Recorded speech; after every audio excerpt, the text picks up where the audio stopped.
listening to the Pelicans postgame report on the PRO Media Network for all things Pelicans. Perfect. Fly Pelican, fly Pelican, fly Pelican.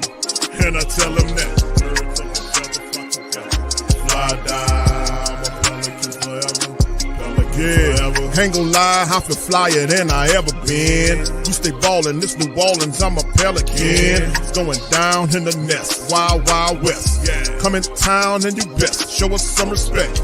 3-point threat, I better make it rain. If it's something, don't jump stupid like your ankle sprain. Always said, never hate the player, hate the game. Jumper where the dame late, punch a train. Post game, big Q, talking about business. Bird gang, YouTube, they ain't flocking with us. Lock up the division mission, get into the finals. Finish competition, then it's going win the title. I know this flyer than you can get. Such a threat that the ref just might call a tag. You could double, you could press, but you can't check. Right, left, slide by you like a Eurostep. Fly Pelican, fly Pelican, fly Pelican. And I tell them that birds of a feather flock together. Fly down, I'm a Pelican forever, Pelican forever. And never, and never, and never, and never, and never, and never say birds of a feather flock together. Yeah, fly down, I'm a Pelican forever, Pelican forever. All right.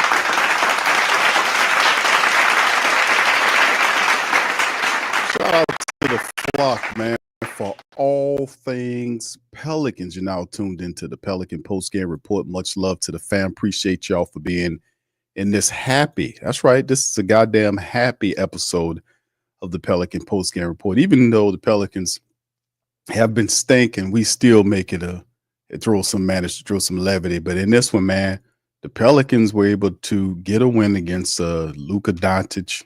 And I'm sorry, Luka Doncic against the Billy Goat, as I call him, man. The Joker wasn't there, man. I'm thinking about Luka down the line. We got to take care of him in this next 5 games. But, man, the Joker was not there. But guess who is here? Willie Green. Let's hear from him. That one down the stretch, another clutch situation. And this time you were able to get the stops, get the big buckets. But just the feeling in the locker room right now after just such a long losing streak, it's got to be good. No, it is. It's it's a credit to all of our players, starting with them, the character in our locker room, Brandon, Boston, Javante, Eves, Trey, B.I. has been putting up numbers. Jeremiah, Jamal, Jalen Noel, Trey Jemison. I mean, all these guys that I'm asking to do so much. They're giving it everything they got in practice and film. Our whole staff we all just been super supportive and together.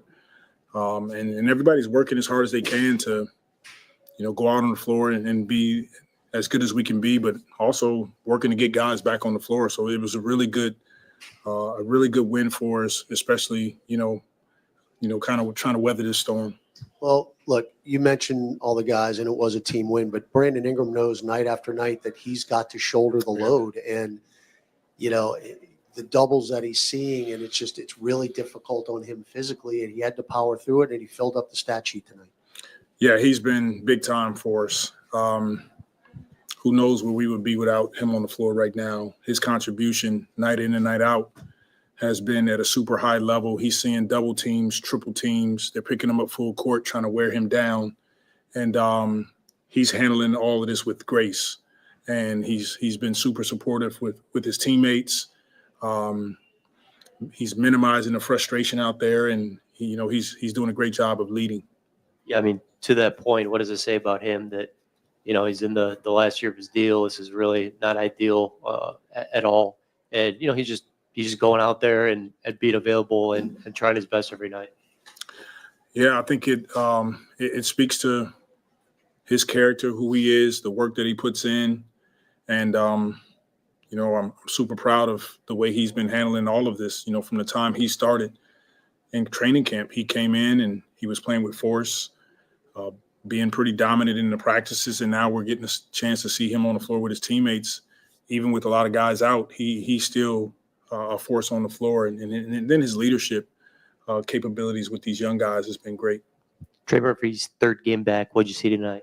He's getting better and better. Probably turned down a few threes that I would like him to take, but he's getting better and better. It's great to have him on the floor. He's a weapon for the rest of the guys. You got to get to him, try to close out to him. He's doing a great job of shot faking, driving, getting to the basket. So really good to have him back. It seems like early on, you guys were running a lot of the actions with BI as the point guard, as the guy bringing it up. Was that part of the game plan, making sure he's the guy with the ball at the top of the key, just so it isn't as hard for him to get to the ball? Yeah, that's a part of what we're trying to accomplish, is putting the ball in his hands, allowing him to make decisions. He's doing a great job of it.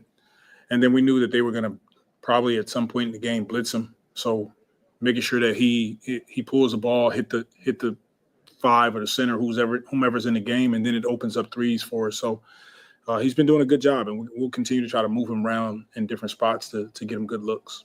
Yeah, and Graf brought it up just about traps and doubles he's seen. Do you think over time kind of the plan of attack for you guys has kind of evolved, figuring out how to take advantage of that to not only just put him in the best position, but to get the best shot, knowing that he's going to get those looks basically every time down?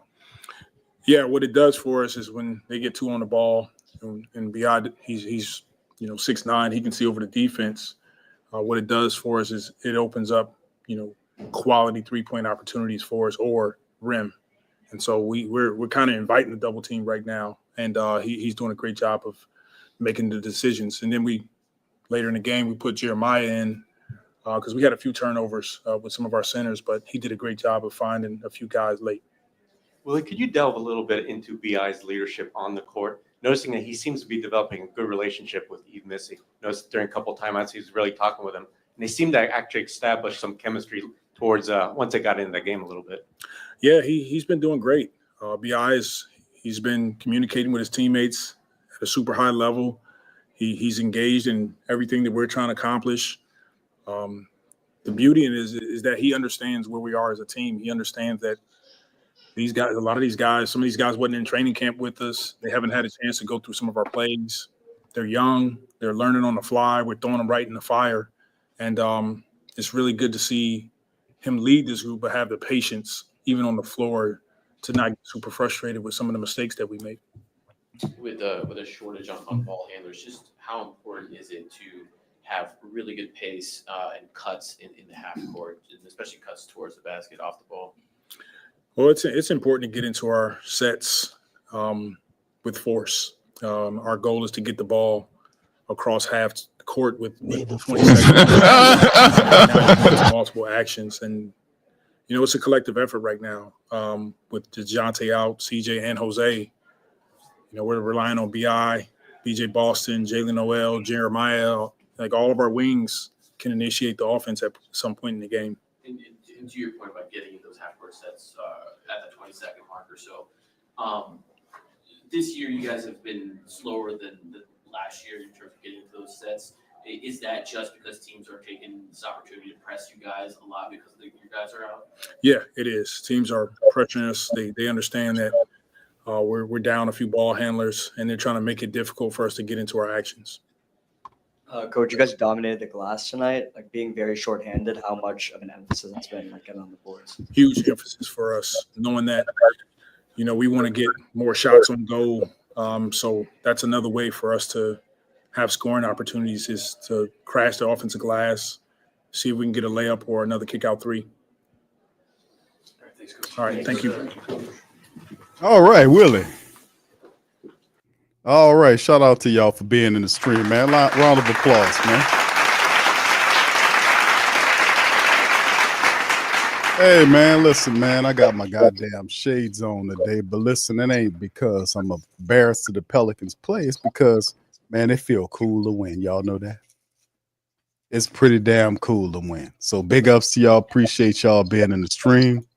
DC, force be with you, Big Q. Yes. That's the force indeed. We must use the force to win games. If Luke Skywalker could do it to beat for Palpatine. Luke, the force is your father. You see, that'll sound like a lot more better for you, Jamaican accent, brother. Use the they got a Jamaican character on Star Wars. Luke, rough him up with the force. Yeah, there you go. All right, so big ups to y'all.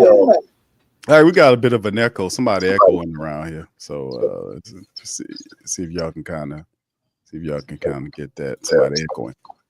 All right, so anyway, man, shout out to y'all, man. Appreciate y'all being in the stream on this one, man. Listen, man, the Pelicans got to win. Now, the Joker wasn't there.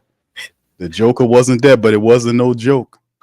We got to win. We stopped the slide at 6, and we won a game against the Denver Nuggets, man. So the Pelicans did a good job, man, in doing just that. BI, man, BI almost had a triple-double for BI today. He was falling away, mid-range game, shooting three-pointers.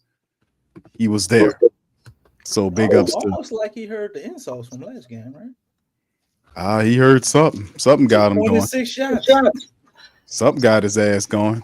That's for certain, man. And listen, almost a triple-double. He was plus 18.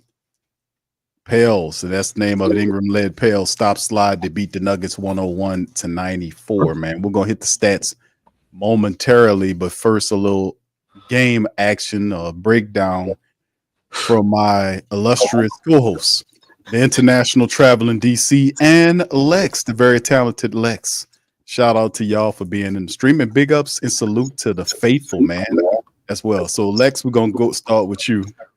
What are your thoughts on the Pels win? Well, they got it. First of all, I saw a lot of things out there.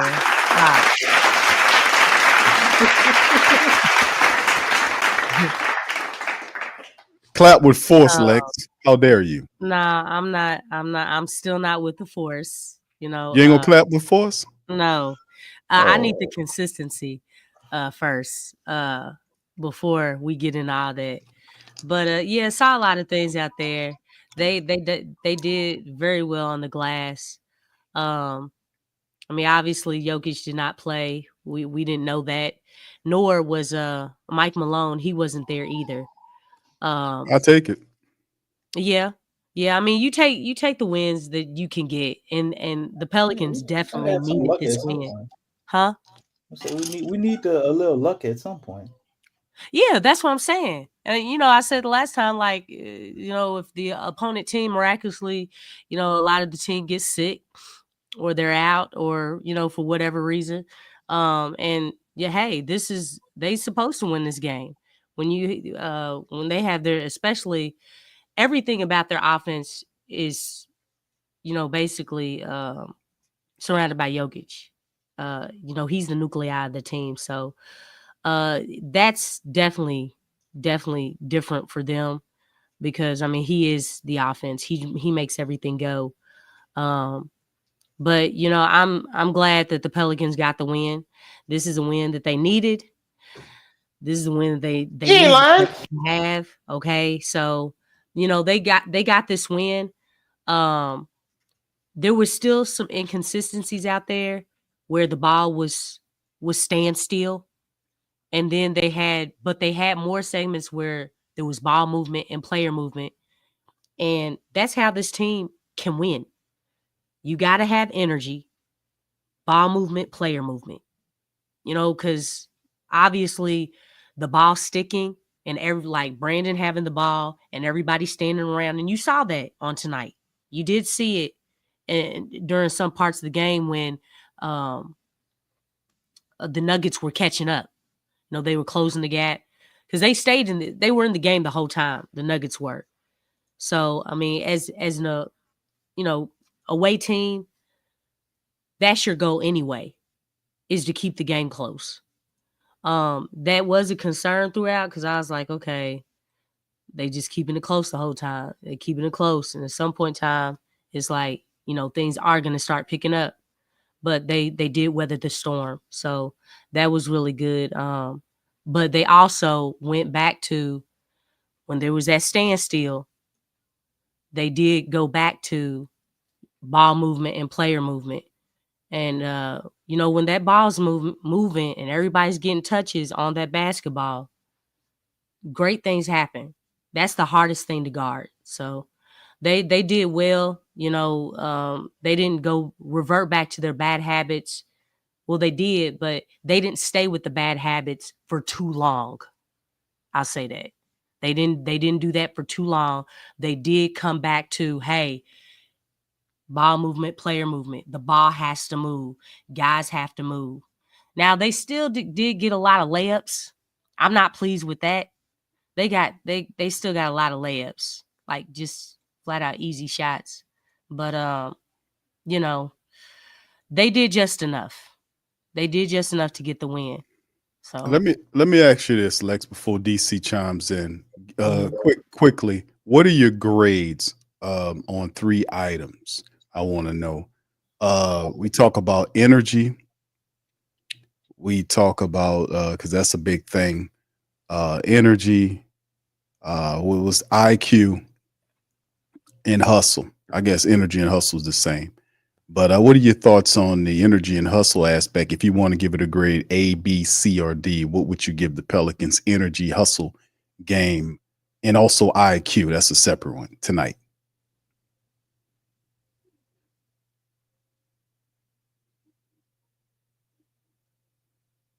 Lex? I was first.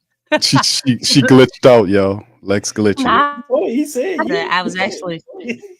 I was. I thought you was thinking. I mean, I didn't. I mean, you didn't say nobody specific, so I was just sitting chilling. I was thinking. You said on tonight. Yes, tonight's effort. Energy effort grade A, B, C, or D for the Pelicans tonight.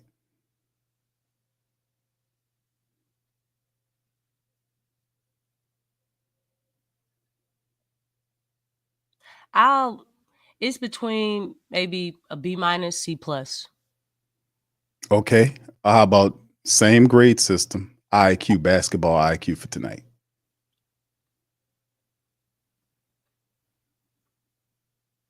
Oh, I gave two grades for both, one for each of them. Okay, so one was what was the first Yeah, one? I said B minus and a C plus. Okay, and one final one before we move to DC. What grade would you give Willie's coaching tonight? Hold on, DC. Hold on. Lex. Wait, I thought you. Lex is What not are you asking. asking? Are you asking DC? I'm He said asking. DC I'm name. asking you. Up, Lex. I'm asking Okay. you. You did say my name. But the you last said DC question. though, and that's Oh why I was no, laughing. I was like, dang, he I finished said up the hold. question. And I I tried to said talk, and it was like, no, wait. I said hold on, DC. I mean, maybe the mic is messing No, up or you something. said DC. That's why I started to try to talk. Did I say DC or BC? Oh my god. Okay. Lex, You get an F. How about that? Okay, I'll take that. All right, so Lex, well, give me a grade on Willie's coaching tonight. What you think about his coaching? Shoot. Probably a D minus or F plus. Okay, thank you for that. All right, DC, moving on to you, brother. Damn, Lex kind of that's hard. Well, she's a tough grader. That's all right. She's a tough grader. I give him a C, man. Not a C negative or plus. Just average because in the second half, I've actually seen them doing different stuff. I was like, okay, guys were moving off ball. You seen a few guys slashing and cutting. I'm like, oh, okay. Still didn't understand. I would have called the immediate timeout if we had any. When there was like a minute left and BI gave the ball to Jeremiah Green. I'm like, what the? Nothing even happened yet. I was like, why are you giving him the ball? Why are you giving? Then he goes down and he tries to score without running the time down. I'm like, oh my God, Willie, what the hell did you tell them, Willie? Because nobody seen him play with force, DC. That's what the man told him. Man, play with force. Slow that goddamn force down when you got a 5-point lead with a minute left, man. Come on now. Be water. Run the time down, bro. Be water. Flow like water. Man, somebody would have turned that damn faucet off at 56 seconds. No. With a 24 shot clock. Come on.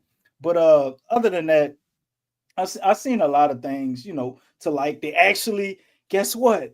You remember when they used to call pick and rolls with Messi and he would come out from the paint and set a pick? and then somehow that just disappeared for like 5 games. I saw it tonight, yo. They actually did that. You know, he had Jordan Noel playing under control, I guess, a little bit. He wasn't as erratic, so I gotta give Willie a little credit. You know, I give him a C. You know, There he goes that coached credit like word. a regular coach. What happened? You said the credit word? Yeah, I love Well, I that. gotta give him some credit Like, because look, he ain't got nothing left. he loves giving credit. You know what I'm saying? Willie And needs you to help co-sign for a call. He ain't got no credit. the thing is that I'm surprised you asked that question on tonight, Big Q. The reason being is that where was that question on the last game and the game before and the game Oh, before it was and obvious. the game Well, before? Obvious. It was No, obvious. I'm no, but still though, like I mean, You must okay, unlearn let what me you let me have say this. learned. Play with force.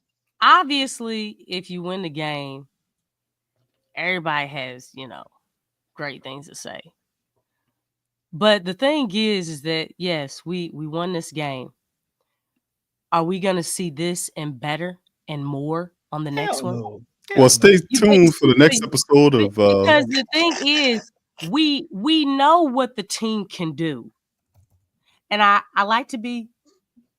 I'm gonna use my C word, consistent with how I talk about things. But the problem with this team has been playing at a level. And right now, I'll put it at a specific level because guys are out. But at the same time, being able to play at a level and to coach at a high level, because if you're a head coach in the pros, you should be able to coach at a high level. Am I wrong about that? But anyway, you got to be consistent with that. You can't just, yeah, we got a game. You know what I'm saying? But I don't want it to go back to losing. You know what I'm saying? I don't want to start a new losing streak. Y'all get what I'm saying? So that's what I'm looking for. I'm looking for the consistent part. I mean, obviously, this is a win. This win was very much needed and everything. But when you're talking about grades, okay, coming off of a losing streak, and then the team wins, and you asking me to grade them, like what? For one game, Lex. Come on, man. No, I'm just look. Is the season predicated on one game? You know what I'm saying? One game at a time, Lex. Look, Come yeah, on, I know. we gotta take it one game at a time. One Yeah, game, Lex. I know, yeah. But yeah, You know what? We'll let you grade in 10-game increments. How about that? 10-game increments. Well, we know it. Look, this is the 12th game, right? Right? So can we or did you want the grade for the first 10 games? No, You not want that one? not right now, Alex. We dealing with this Huh? game right now. Okay, so Oh, I was just going. Look, Willie was coaching thank you so very much. hard he took his Pelican shirt off. You see that? So Look at that. look. Throw it into the crowd, brother. He was Right. excited. Yeah. Hey, He did I mean, a BI. I'm just still. You got to look at it this way. And we said this a few streams ago. Willie Green's been here for a good while, right? He's been here for a good while. About 4 years. Yeah, exactly. So it's not just about, these 12 games. We're looking for, like you said, Big Q, the growth. You know what I'm saying? I haven't seen growth. Okay? Like, it's Gotcha. like, look, you're no longer doing this bad habit anymore. You're consistently doing this good habit. Like, say the hell with that game. She grading Willie for the whole season. No. I mean, no, he's been this is year 4. Look, Lex, look. This is year 4, right? Willie brought the Like, what are force we tonight. doing? Well, shouldn't we be further along? Right? You know what I'm saying? Like, what are we talking about here? One game at a time, Lex. Every game is a playoff. What? No, I'm just saying. Look, he got the game. That's cool. I knew y'all was just going on this. You know what I'm saying? I know everybody's happy, and that's great. What? That's great. But look, The Pelicans are still last. We got a long ways to go. We got this win. It was much needed. It's trending in the right direction, but there's a Indeed. lot of work to be done, and that's all I'm saying. Yeah, That's we not got a a bad thing. we got You're a not saying podcast anything. with force, Lex. So Huh? Exactly. we Exactly. got a podcast with force. Okay. You know? He ain't lying. Y'all are really something. I think y'all just trying to mess with people. But I hope everybody understood what I'm saying. This is a much needed win. It's No, trending in the Lex. right direction, but Lex, there's more work to be done.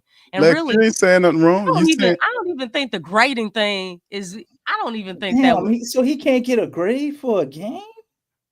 I mean, why did we grade them the last game?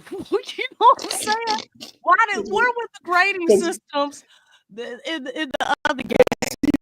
Because he was suspended. He's like, it's like when you're in detention and I'm you go trying to to school and understand you're this. suspended. So now we're getting. You ain't getting no grades. What's the grade? Look, We got an interim win, report let's- on Willie, and then he went back to school the next day and he did some more dumb shit and he got suspended. So I mean, we couldn't give him no grades.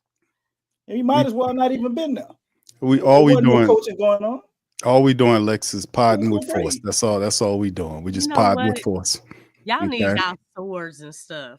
We need what? You know what I'm saying? Y'all special light up swords. Shoot. Lightsabers, Lex. Yeah, there Y'all you can go. bring y'all swords, y'all little light up Hold up, swords. Man, Lex. Yoda got a soft I'm gonna spot. bring Mike Sabers. Tyson. Lights, Let's go, sabers. Mike. Let's go. Lex. Let's go, Mike. It's lightsabers. Okay. We're podding with force. Okay. I don't watch Star Wars. I don't. That's okay. We'll hip you I'm to not the into game. it That's like all right. that. So I'm not that's really with the force. I'm with okay. violence. Okay. Well, there's a lot of violence. You Well, got to go to the Darth Vader side you of things. get real violent with the force, Yeah, you can. Darth Vader, you Yeah. mess up some shit with the Yeah. force. He killed a bunch of Jedis using the force, the Yeah. dark side of the force. They call it. Did that really like happen? Yeah, it really did in the Yeah. movies. Yeah, it was fake. But guess what? It was Darth actually Vader It was was Luke's actually- father.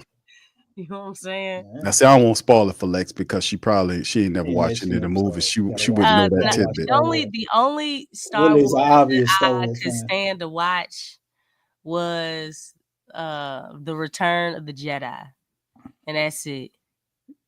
That's as far as I went. I actually watched that whole movie. And anything else, I watched a little bit here and there, but Yes, right. then Jake I said she's went to Anakin go did. hoop or something, because I felt like hooping was a whole lot better. You just gotta leave. DC just gotta break You the had to game do down something to on you a about rainy it. day. You had to do something on a rainy day, though, Lex. And shout out to brother Milton, man. Says can't believe it. Q was ready for 313 gold Pels. That's what I'm talking about, man. Thank you.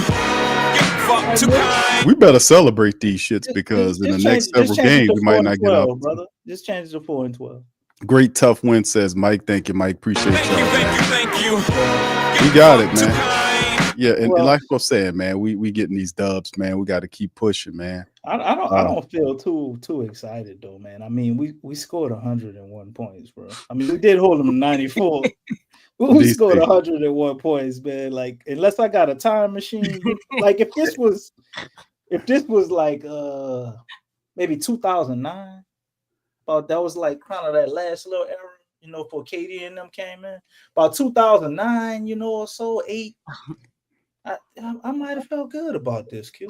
Said, bro, hold on, bro. The Joker wasn't there. This is still a good team without They the didn't Joker. have a coach or Joker. Yeah, They still had Jamal. They had Murray. And we scored 101 points. They still, man, listen, I'm taking this win. I'm taking this goddamn I'm win. taking it too. Yeah, I mean, we take the win because the thing is, like the Pelicans needed it. They took advantage of the situation. Joker was out. Mike Malone wasn't there. Okay, he was at the state championship for his daughter for her volleyball team. So wait, what? Yeah, he was. His daughter is on the volleyball team, and she was. She's in the finals for the championship. So I mean, that was a big deal for him and his family and things. So you take advantage of that stuff. Yeah. Okay. They had weird lineups. I was looking at the lineups. So the lineups were very weird. Very weird. And you have to think, they had excuse me, Aaron Gordon, he's out too. He's out too with the calf strain, either calf strain or a hamstring. So I mean, they're missing they were missing like two of their main starters, one of their main defenders, the nuclei of the team, and the head of the snake, which is Jokic and Mike Malone. So those are big deals. Pelicans 1-0 tied with Golden State in Group C of the NBA Cup, man. So we'll like I said, tomorrow it'll all change. We'll Oh, celebrate this dang. quickly and move So on I forward. Warriors, I think about stuff like Grizzlies, this with Mavs, Jay Carvello's hand. golly, man.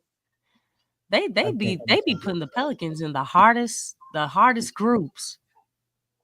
Well, let's get into some of these. Well, we said pressure bust pipe or Bill Diamonds. Remember that, Lex? And Q said Willie Green was gonna turn into a diamond. You remember that? You remember that, Lex? Do you understand the situation this team is in right now? All that they're 4-9. Okay. Well, CJ McCullough got up there and talked to you after what that was, the second quarter or after halftime? Oh yeah, I saw that. He's ramping up. Hold on, MCDC. Let me hit these Might as individual. well been on the medical staff, CJ. So he can dance again. Like I said.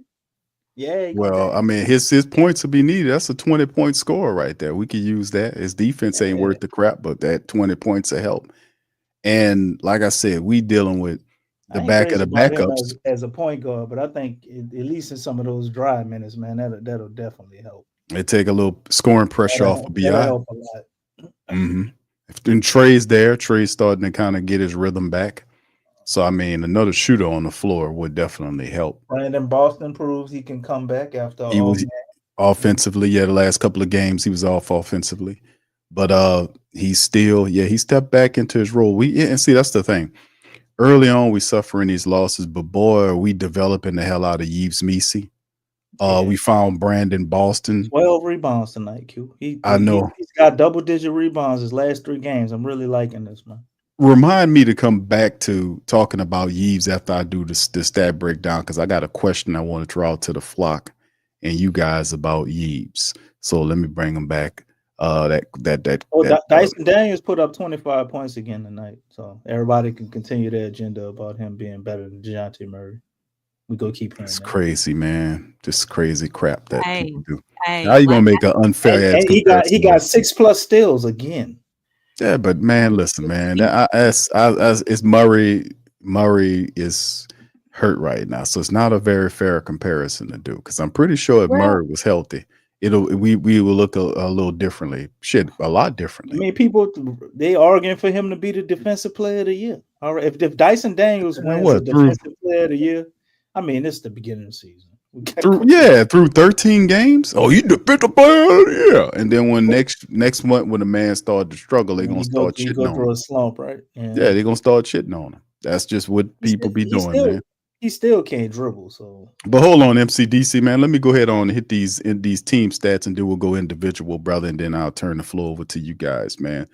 So y'all can kind of do y'all thing, and then we'll preview the Lakers matchup as well. All right. So anyway, and of course the press conference is in between. It's on interim until the next person, probably BI, is coming up to the mic. Soon as he pops up there, we'll throw him on screen. Let's hit these stats right quick, individually speaking, man.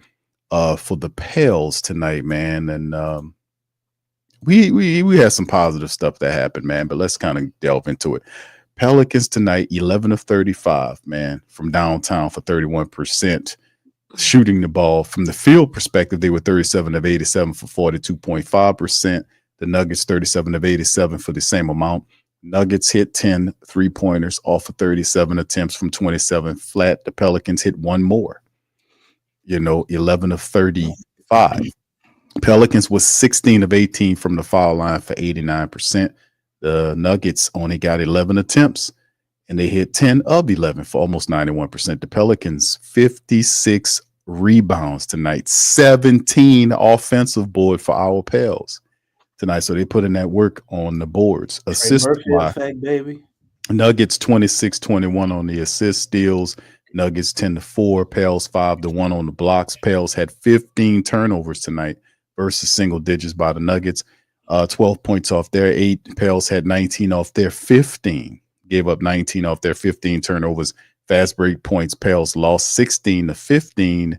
They also lost the points in the paint battle, 52-38 once again, but this time a little differently. The Pelicans were able to handle on in the second half and kind of keep things as close as they possibly can. We transition over to the individual statistics in terms of what the Pels did, and it was all Brandon Ingram. 29 points in 37 minutes, 12 of 26, 3 of 9 from downtown. He was perfect from the foul line, 9 boards, 7 assists on 2 turnovers. He also had a block, and he was plus 18 tonight. Awesome game for B.I. He had it on his mind. 19 from Brandon Boston Jr., second leading scorer of the matchup. Offensively, he was there in 38 minutes, 7 of 13 from the field. He hit 3 3-pointers, 2 of 2 from the foul line. He finished with 3 boards, 4 assists as well. 17 points for Trey Murphy in 30 minutes, 7 of 15 from the field, 2 of 8 from downtown. He had 8 boards, 3 assists, and a steal for Trigger Trey Murphy. And then, of course, we talked about DC mentioned Yves. Javonte Green had 9 points in 26 minutes, 2 boards. Yves, 6 points, 12 boards, a steal in the game as well. He did have 6 turnovers to lead the team. 7 points by Jalen Noel, 6 from Trey Jimerson with 3 boards to go along with a block, 6 from Jeremiah Robinson in 22 minutes of action. A lot of minutes for him lately. 8 rebounds, 2 assists for him, 2 points for Jamal Cain in 20 minutes of effort. He had 6 boards, 2 assists, and 2 blocks for him. So anyway, that is some of the breakdown on some of our guys, man. From an individual standpoint, I'm turning it over to you guys. DC, take it away. Yves Messi, man. 6 offensive rebounds, bro. Him and Robinson and Earl. You know, them being able to get on them boards and, you know, with the threat of Trey Murphy, keeping some people out the lane sometimes too. So I think him coming back and shooting those long attempts, even though they're not falling like I know he would want them to, he's still a threat. And, you know, people have to guard him way out. Takes another man out the box.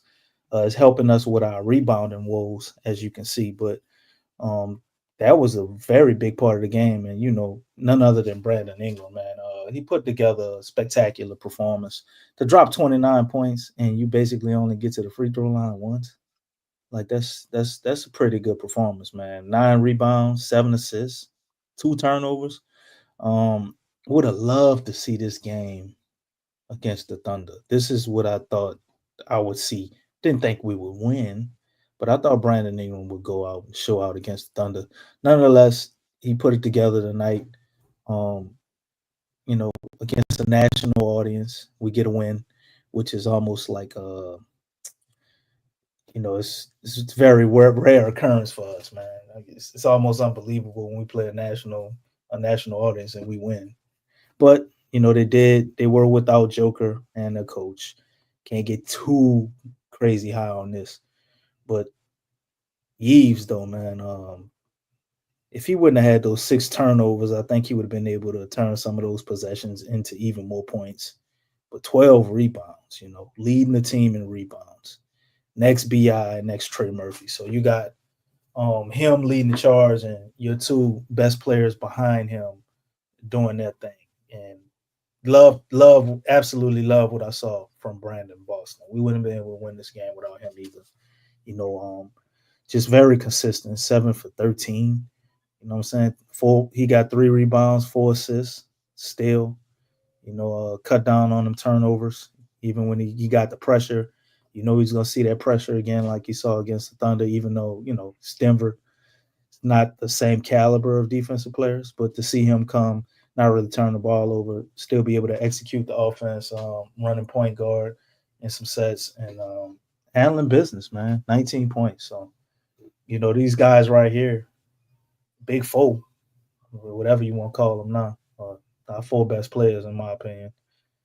They have good games, you know, we can get the dub. You think that's funny, Q? Or that's you?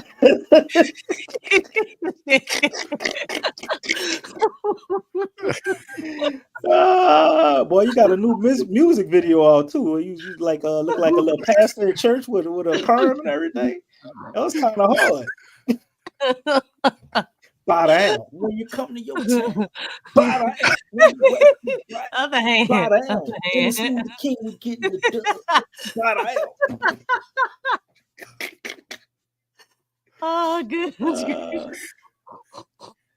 Keep talking, DC. Say, who you getting to the big Q? I mean, big three. The big Q, the big three. You gonna change the name? I gotta find one where his head is turned backwards. Oh, goodness gracious.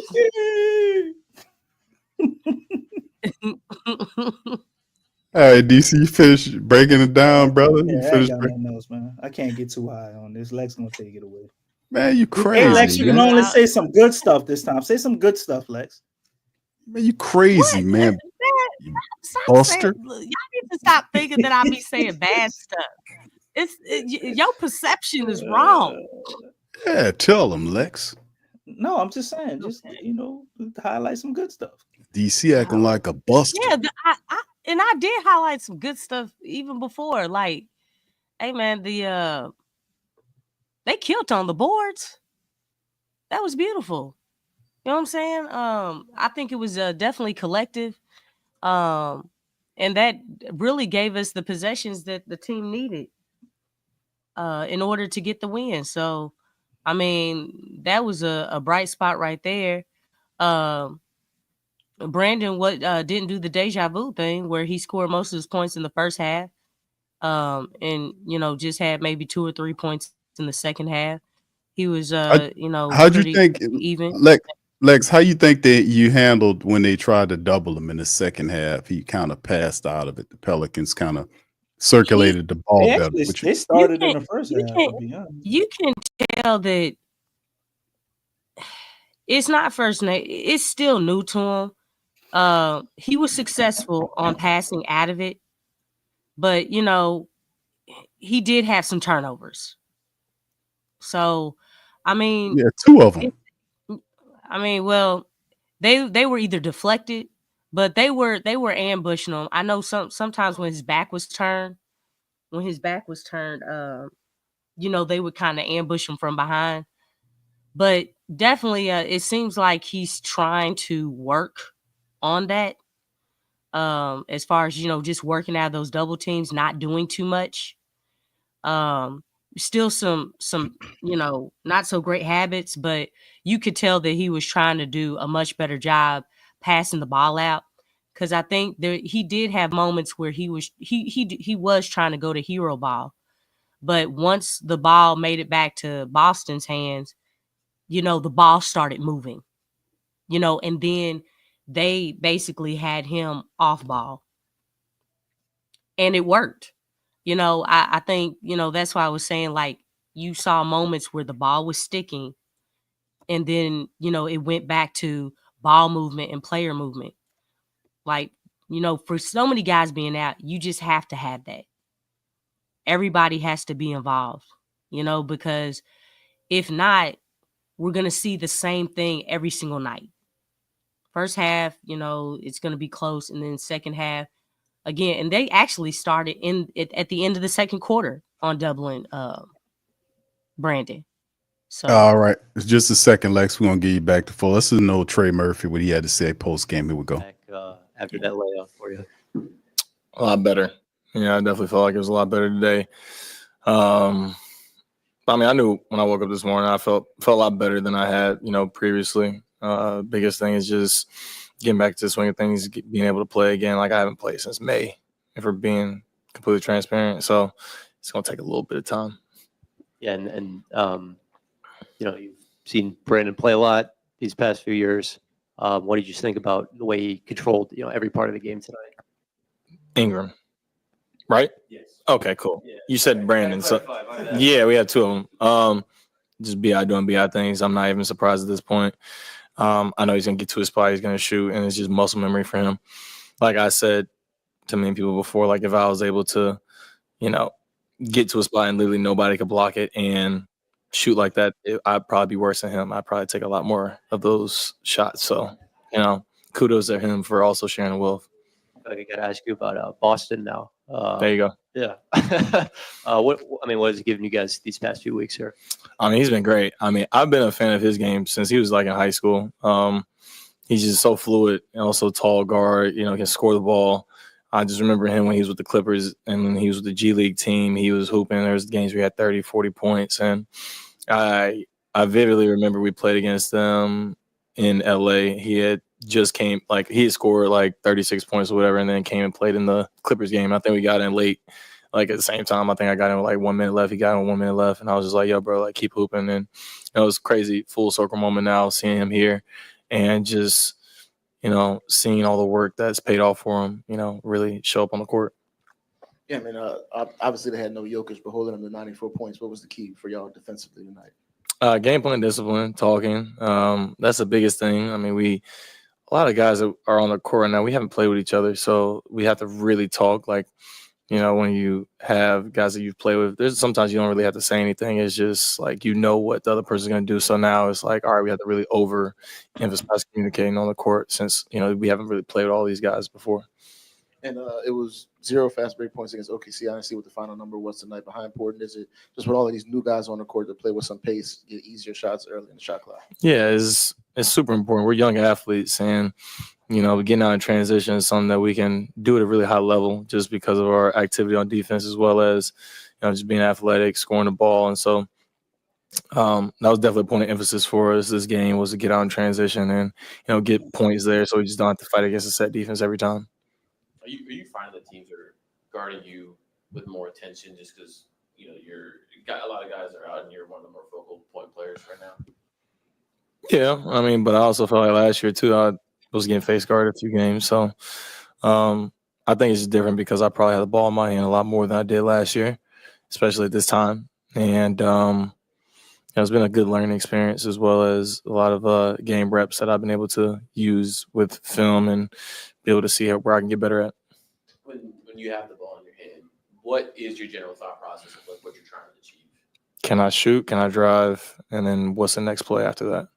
And you've also been working with BI amongst other people to get more threes up. He's been doing that at a career high rate. Mm-hmm. This year took 9 tonight. Just what's that development been like to witness? And have you had any conversations with him about that? No, not too many conversations. Just him being a true professional and understanding where the game's going. Understanding also he's just a really good player. Like he's super talented, super skilled. And so, being able to step out and shoot threes, it makes the rest of his game a lot easier because now when he's going into ball screens, teams have to go over. I mean, he's seen a lot of blitzes right now, but, when he doesn't see a blitz, teams have to go over. So then it makes the dominoes fall a lot easier for us. Like, if you're in a ball screen and guys just keep going under, there's no advantage being created. So once people go over, he can make the next pass, and we're playing out of closeouts, and that's how you really get the offense flowing and moving.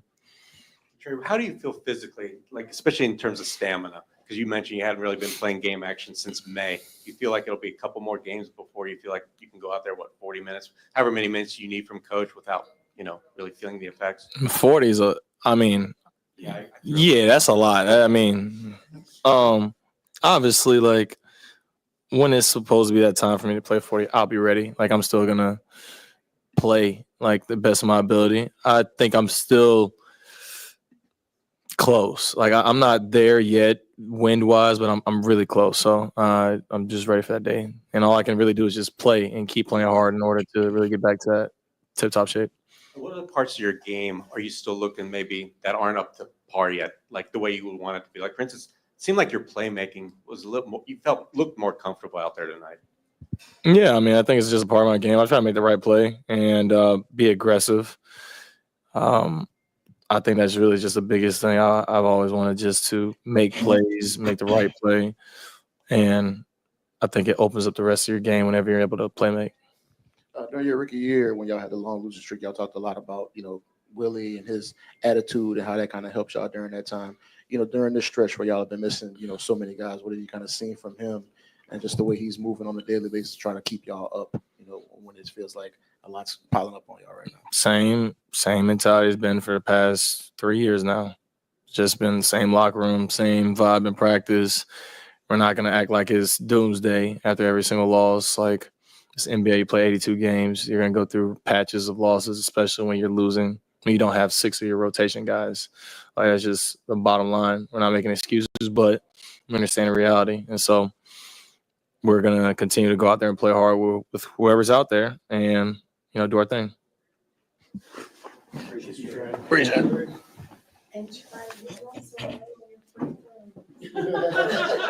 All right, shout out to Trey, man, talking in there in the effort to get a win, man, tonight. So, Lex, back to you. Back to you. Oh shoot. I don't even know. I mean, I was What you think about what Trey was talking about? You got any thoughts on his UNDC?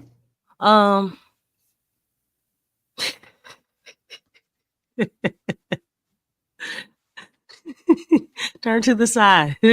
Big Q. You know what? I gotta get a picture from Boys in the Hood. That's when he had his cat turned in the back. You know what I'm saying? For real. Yeah, that I think that Boys in the Hood, he had his cat turn reverse. But back to Trey Murphy. He's still working his way back. He didn't have a preseason and not much of a training camp either. So just the fact I feel pretty good on how he's progressing. That we're able to see a little bit of things that he has been working on before he got hurt and things. So I feel pretty good, because this is what his game 3, his third game back. Right. I mean, he had 17 points, so it looks like he's not wasting any time to make his way back. So I feel good about his production, and it's only going to get better. So definitely feel great about that. They just, as far as his last comment there, as far as just the panic, I don't think we know that all the players, all the main players are out, but again, it's like the effort and the energy has to be there because those players are out, as well as the coaching, the philosophy, and the play calling. So I think those are the biggest things that are huge concerns, that this team has struggled with in the past. I mean, obviously you don't want to hit the panic button, but at the same time, it's like when you look at like the tendencies of a lot of things and the habits, those are the most concerning things when it comes to being down like this, when you have the number of wins that this team has and the number of losses. So I mean, it's always the how. It's always the how. Like, look, we gotta level up as far as how the team is playing and how you can get better, and then the positioning of everybody. But yeah, I mean, it shouldn't be a panic button like he said, but I think it's the way that you're looking at things. I mean, everybody's gonna focus on all you got, key guys out. But at the same time, it's like, yeah, there are key guys out, but you can't teach effort. You all can still play with effort. You can still play with a lot of energy, and that has been very inconsistent. So when they get that part consistent, and then have a stronger philosophy, like a game plan, that stuff can help. You know what I'm saying? While guys are out, those things can help to get wins instead of just racking up losses and waiting for guys to come back. That's very true, Lex. Effort is a big thing. Like, some of these guys, a lot of these bench guys who not used to playing these kind of minutes, they're going to make some mistakes, but it can't be, a lack of effort. Getting the basket at one end and then hurry up and hustling your ass back to the other end to play defense. That's all a part of it. DC, what do you think about what Trey said, bro. And any more thoughts on this matchup before we switch gears to the Lakers? I mean, it's pretty much to be expected. Everything he said is kind of like what I expected him to say. He sounds like he's still working himself back, giving credit to BI, and just trying to be one of the guys, to help turn this around. And I think he's doing that. Obviously, he ain't playing his best ball. He knows that. So he's basically just speaking on the expectations of himself. That's what I hear. Kind of like a guy like, yeah, I got 17 points, but it ain't enough. I kind of like how he's talking. He had a decent game. He was 17 and 15, 17 points, 8 rebounds. That ain't a bad game. No, But, he almost got a triple-double. I'm talking about Trey. Oh, I'm sorry. I'm my bad. I'm BI. thinking about Brandon. Talking about Go ahead, Trey. bro. Man, we ain't talking about BI. I'm just talking about Trey right now. He was at the podium. 8 rebounds, 3 My bad, assists, bro. My 1 bad, bro. steal. Lexington covered BI. But I like what I'm hearing from our guy, you know what I'm saying? Thank you, brother. He You need to get your thoughts together instead of dropping that lame ass thing you just showed up. Actually, I didn't do that. But okay. You did do that. I didn't. I did this one. I didn't do that. You know what I'm saying? I Okay. did like other ones, bro. You know what I'm saying? So, like, stuff like that. That's what I did. But anyway, I think Trey is on the right track, bro. You know what I'm saying? He dropped 17, like I was saying tonight. Pretty solid game. But the way he's talking, his expectations are way higher. And that's good to see after you pay a guy that type of contract and the money he's gotten. And I think we're going to continue to see better performances from him. Hopefully, we can see a better performance tomorrow night. You know what I'm saying? Right. Let's move forward, bro. We're looking at the Lakers up next, man. Lakers playing pretty good, man. They beat the Spurs tonight. And they're now winners of 4 in a row. So that's how me and the Pelicans like, man, what's up? That's how they doing with the Lakers coming to town, man. So he's like, what's up? That's the we So- want it, baby. That's keep What's that energy. up? That same energy, big you. Yay. That's what we doing tonight. That's what we doing tonight. This discussion we doing tonight. But I mean, how do we take care of business there? We got LeBron's squad coming to town, man. They're on a 4-game winning streak. I got a question. How do we go from John Legend to Ice Cube, man? I don't know what's going on here. That's just stuff people saying. That's The DC's glasses lane pointed coming. out. You know what? You did a good job identifying another doppelganger of Big Q. You know what I'm saying? It's just his many personalities, as he says himself. Man. I don't know. That's a hell of a diverse leap between John Legend and Ice Cube, DC. Damn, bro. Wasn't it Will Guillory at first or some bullshit like that? It's always been Marley Boy for DC. That's just what it is. But these are weird I've leaps been by DC. Marley. I've been Jose Alvarado. I've been Jason Nobody called you. Kidd. Nobody You done called me all of these people, Q. I never called you no Jason Kidd or Yes, Jose yes, Alvarado. you did. No, I didn't. Yes, you did. That's a weird leap, though, DC, from John Legend to Ice Cube, bro. Wouldn't you admit that? Truth is true, man. Okay, all right. So anyway, let's focus on the Lakers matchup, man. Yeah, What yeah. happened? What happens here, man? I'm not willing to go out on the limb and say we win this one. But I didn't think What we a were gonna win the surprise. last one. So What a surprise. Can I there take is- this one? Well, you can have it, but I just want to point this out. There's a chance that AD and LeBron were both on the injury report. Shout out to somebody in the chat. And I went and look and back that up. And they battling some type of injuries, but we'll see. Maybe they play the Pelicans and like, oh, we can sit this one out. Do you think we get another gimme? Because I think that's the only thing, the only way we win. And JJ Redick, we must point out, he cannot stand David Griffin in our organization for how he parted ways. So I'm sure he'll be looking to stick it to us. You can have it from there, Lex. That's a Oh good. no, That's a good part of it. you took that. That's what I was Oh, gonna that's. Oh, I'm first sorry. say. I didn't want to take your Nah, point. nah, it's okay. Yeah. JJ CD's Redick. brutal. You know, for the most part, this was the last team that he was on. Um, before retiring from the league or whatever. So yeah, I mean, there's a little bit more motivation here, most definitely. I mean, shoot, some of these guys he actually played with, didn't he? I Yeah, he got it. Yeah, did. yeah. He Yeah, I played got. with He Zion, he, he Bi, played he played with Zion, Bi too. yeah, yeah, and Brandon. So I mean, yeah, I think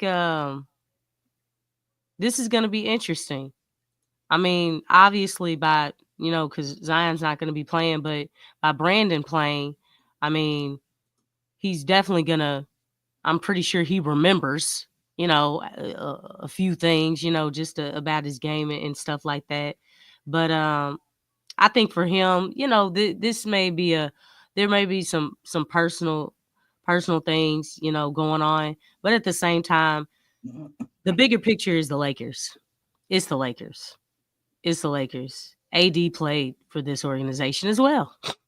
You know what I'm saying? So, um, Yeah, he always go it's up against us too. yeah, it's personal. I mean, this is the previous teams for both of them, for both JJ and Anthony Davis, the previous teams that they were playing for. So there's a lot of motivation here. Um, Anthony Davis is playing very well right now. I think he's number 2 in the rankings behind Jokic as far as MVP. Hmm. So he's and that just recently came out. He's doing his thing. Um, they're definitely going to be playing. They always do that. The Lakers always have Anthony Davis and LeBron on the injury report. I noticed that um a lot on last season. They do that all the time. I don't know why they do it, but 9 times out of 10 they do play when they have them on the injury report, even though nothing's wrong with them. I mean, they're moving just fine out there. They just I don't know if that's a mental tactic, for the opponent teams. They may not be playing, so I guess they don't prepare for them. But they always have that. They always have it.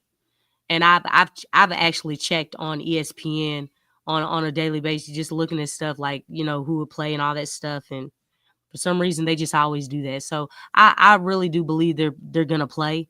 Um, like I said, with so many guys being out with the Pelicans, I think opponent teams are looking, hey, this can be an easy win and another win in the win column where we don't have to, all we got to do, go out there, do what we know to do to get the win, do just enough.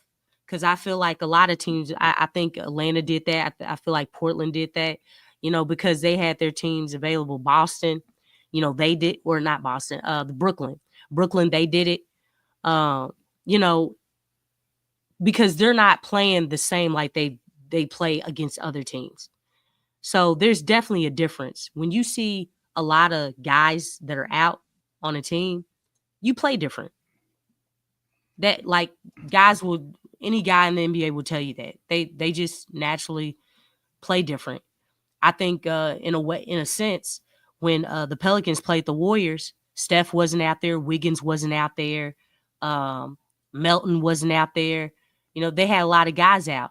I think that kind of played a different part on how the Pelicans played them. Not really going all out. Steph ain't out here. They ain't about to do a whole lot, which that wasn't the case. So um, I think they'll definitely take the game seriously because they're professionals, and they'll come out and they're gonna play. This is the Lakers. We New Orleans Pelicans got history with the Lakers. Always will. I mean, there's always going to be a connection because of obviously Anthony Davis. So and now JJ Redick. So um yeah, this is gonna be. I don't feel like the Pelicans are gonna win this. Obviously, you know, they may keep the game close, but they have a lot of bodies that they can throw at Brandon Ingram. Okay? They really do. They have people that can throw at him, especially if LeBron's on him. LeBron, he probably gonna get physical with them. You know what I'm saying? And we all know that, you know, when teams get physical with the Pelicans, which the Lakers, they do get physical. Um, it's really challenging. It's going to be a long night. So I can definitely see that happening. That force that y'all were talking about, that they so-called, I guess, had on today. Okay, look, that force, hey man, you better turn that force into violence, because this ain't no acting job. This is gonna be real. And when they push and give you that little love tap, okay, you know, Shaquille O'Neal talk about that love tap a lot. And you get that little love tap on these guys, they start playing different. So it's almost kind of like a whole bunch of Lou Dorts. You know what I'm saying? So it's gonna be challenging, but they're definitely gonna get physical with the Pelicans. Well, you know, I expect nothing less from the Lakers, man, to be honest with you. How they're going to come out and perform. So, I mean, we'll see how it all goes, man. It's going to be a tough thing. So, the Willie Green's a true advocate of using the force. And he talked about force and pace. And I got to give the Pelicans, they played with some heart tonight, man. BI was off the chain, man. BI led this team, and the supporting cast was good. Did a good job tonight, man. And like I said, you got to win when you can, because the Lakers are definitely coming motivated to get another win. They, like I said, they've won 4 in a row. They beat the Spurs tonight. Yeah. So yeah, they're gonna come prepared. DC, you want to add to this, man? Yeah, man. I mean, we always get the best version of AD, you know, coming up against us. If I can remember, like damn near every time we played AD, man, he get at least like 30 or 40 points down there. So, you know, you got LeBron doing what he doing, and JJ Redick over there is giving them a lot of energy, some new ways to go at things. And they got a lot of young guys, like Lex said, that's very tall. You know, they got a lot of 6'8" guys, man. Their rookie, Dalton Connect, has been playing very well. Like he had a game maybe the other day where I think he barely missed a damn shot. So the Lakers, man, this ain't no easy out, you know. So I don't see how we get this one. I would love for us to be able to get it like how we got it tonight. What the hell happened to Yoda, man? They shot Yoda. Okay, look. But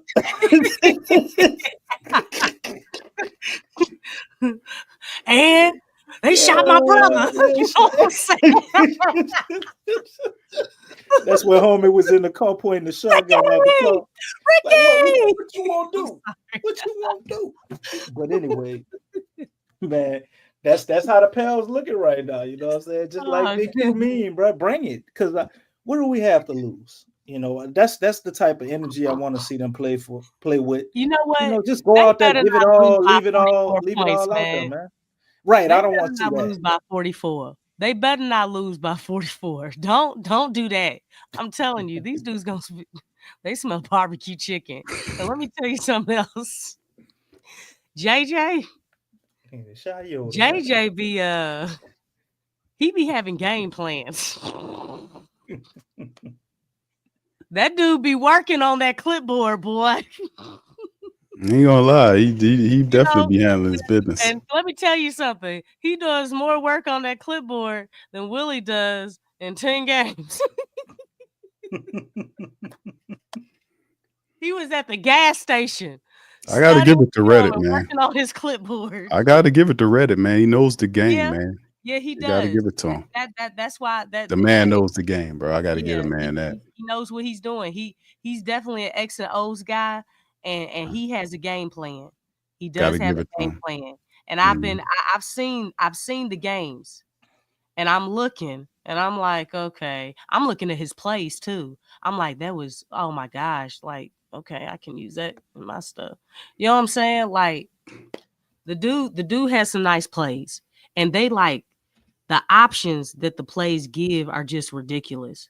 I mean, it's like a drink of water, man. They just so easy. They just so easy. And he knows where his guys need to be at, especially his shooters. I think it's the fact he's not a people pleaser too. JJ Redick he really don't care if you don't like him. So it just makes him easy to speak his mind and kind of carry that I don't give a shit attitude, man. I think that's Yeah, a big he's part of definitely it carrying that. He's because wearing it. they were missing that with Darvin Ham, man. He was kind of like a Willie Green. He's like real docile and shit going to shit, and he just standing there with his arms folded, trying to be calm, like no Yeah. energy. You gotta JJ is the opposite of that, and like you said, he brings a lot of excellent offensive basketball. Go ahead, Lex. you can't be afraid to ruffle some feathers, man. You can't be afraid. You can't be afraid to step outside of protocol. You gotta be willing to go off the beaten path. I think that's the cool thing about just being an artist is that you can't be afraid to break the rules. You can't be afraid to make a mistake if you're breaking the rules. But you have to know the when. WHEN. You have to know when to break those rules. And that's a great trait to have because you see it a lot in the NBA and the NFL where coaches they want to stick to what's traditional. I guess what's the trend with all the teams. And it's like, no, you don't have to do that. Who wrote in the rule book that you have to follow that? And I think that's how the game passes you by is because you're sticking to the book too much. Like if you know the rules to the game, that means just like lawyers, like you know the law, right? But you also know the loopholes. That's the best lawyers. Yeah, you know the loopholes. There's always a loophole. I had a professor, and that's the thing. He told me like, man, it's about finding the loophole in the case. And that's what you have to do as a coach. You have to find the loopholes, break protocol, go off the beaten path. Stop going on the road with the nice black top and the cement. Don't be afraid to go on the rocks. Don't be afraid to go in the grass. Y'all are crazy. Come on, DC. Oh, dang. Oh, God. He got a mini Jerry curl or something. A perm. I don't know what's going on with that one. Gracious. But yeah, I mean, you can't be afraid to go off road. And yeah, he definitely has that. He's not afraid of that, and that's a great trait to have as a coach. And people will cling to that when they see that, hey man, you're not afraid. A lot of times it works. It works. Yeah. Oh yeah. Especially when they don't expect it from you. Yeah, it's almost like, when they do the traditional things, I was like, oh, well, this is corporate and this is how we do things. I'm like, oh, come on, man. It's kind of like that corporate attitude. Well, we do things this way. Like, y'all need to break protocol, do something different. You're gonna lose your job. You know what I'm saying? Look, doing it the corporate way, doing it the traditional way. You know what I'm saying? Hey, I'm just saying, like, you just have to know when to do it.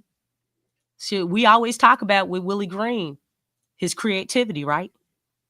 His imagination, getting creative with, just your game plan and how you're positioning guys. Y'all see it? Did y'all see it on tonight? Yeah, we won. Okay. We did something creative. We won tonight. We had players cutting, Lex. But the ball movement, player movement was beautiful. So, we'll see if it carries over on tomorrow. Well, I mean, it's going to be interesting to see if we can get it done, man. So the bottom line is that everything's going to be good.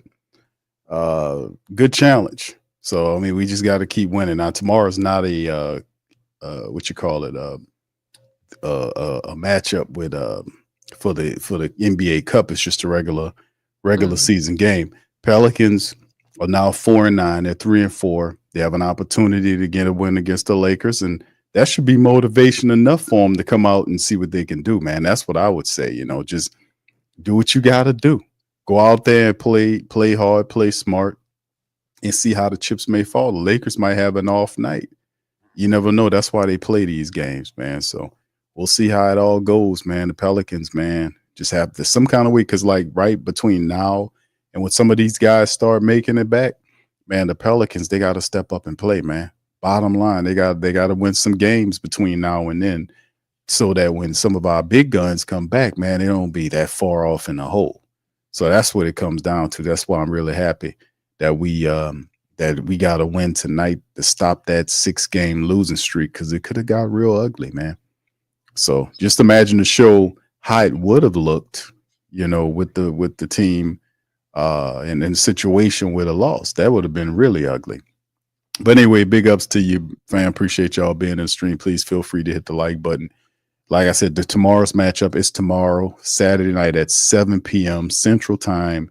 Tip off, Lakers, Pels trying to get another one. DC Lex, I'm gonna leave this the decision up to you guys on do you guys want to open up the phone lines now, or you guys want to do it Saturday night? What do you? I'm gonna leave come that on, up to Q. you. What's wrong with you? We got to do it now, man. It's a cause for celebration. That's true. We don't know what the heck we're doing yet. That's right. We got to do this right now, man. You're right, brother. That's right. So we're gonna open up the phone line. Appreciate this damn win. You heard me. I said, if you're right, brother. That's right. We might have another one tomorrow, man. What? Yeah, the force will work tomorrow. The force will work tomorrow, man, and we're gonna get another dub, man. So listen, we're gonna open up the phone lines, man. The force worked tonight, Lex, so we don't really need it. Also, Where was it the other 5 nights? We're going to secret recipe. DC secret recipe. DC's uncle's secret recipe. Play with force. Oh That's my gosh. That's what I'm Boy talking. making rice milk. The boy making herbal tea. DC, you know that. That's your uncle. Chicken. Like Lex say, chicken. There you go. All right, so anyway, big up to y'all guys. Let me put the link in the chat, man, for the family members to chime in tonight, man. Listen, man, PPR, we up in this thing. DC got a lot of jokes tonight, man. It's all good. All right, so anyway, man, hold on. Let me put like I said, fam, we're going to have the cutoff time. We can't run late like we use. I'm at the cut it all, play boys. Yeah, you definitely going to have to cut it off. Specifically, yeah, I'm going to do my regular thing where I kind of, no, you gonna have to cut it off. I'm gonna do my regular thing, kind of. I cut it off horribly last time, and I had an emergency happen at the end of the show, almost 3 a.m. I got you, brother. I hear you, man. Maybe you should have took some of that. I didn't land gracefully. Or maybe you should have got some of this good cooking right here. You had some extra energy. Go give me some. He cooking chicken. Because I don't know how the hell you keep finding these people. Go give me some. That's DC's uncle. All right. So anyway, man, listen, we doing all right, man. Feeding the people, doing great things down there in this magical land. Right there, the cameraman. All right. So there we go. So anyway, links in the chat for the family members to chime in on this thing. Let's hear from y'all. Lex, I see what you're trying to do. You need to cut that off. Don't sit there pretending like you listen. I see you scrolling on that shit. Looking for something. DC is a bad. DC is a bad influence. I didn't All blame right. you. I was being an No. upstanding Oh, person. goodness gracious. All right. So anyway, y'all won't chime in tonight, man. We got a dub tonight, man. Let's hear from you guys. The links in the chat.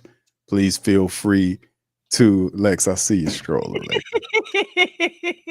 I see you scrolling, Lex. All right. She's looking for a hat turned back. I know what you're doing, girl. No. Yes, you are. Yes, you are. All right. So anyway, brother Don's about to pop in. Shout out to brother Don, man.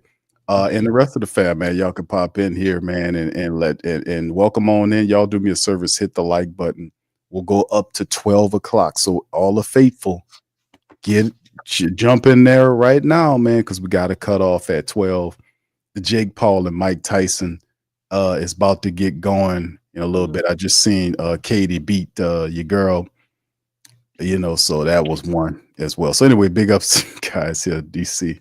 All right, DC, come on, brother. We're trying to get the show. Anyway, brother Andy, how you doing, sir? Welcome on in the stream. How you doing?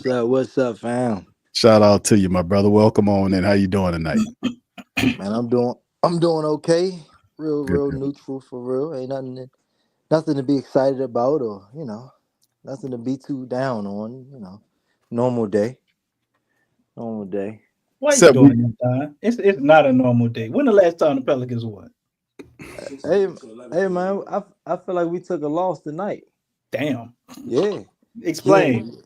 Yeah. See, the ultimate goal is for it's for permanent success. And we got a temporary coach in place. And we're trying to build as much on his resume right now that kind of shows that he needs to be fired, and any wins is not going to help. So it's already making excuses for him from the injuries.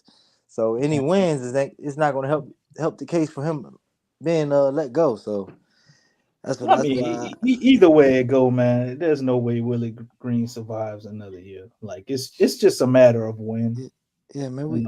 Whether it's at the end of the year or during the year, he can't make it another year. Yeah, we hope. I guess I'll be like Willie Green and take some positives out the game.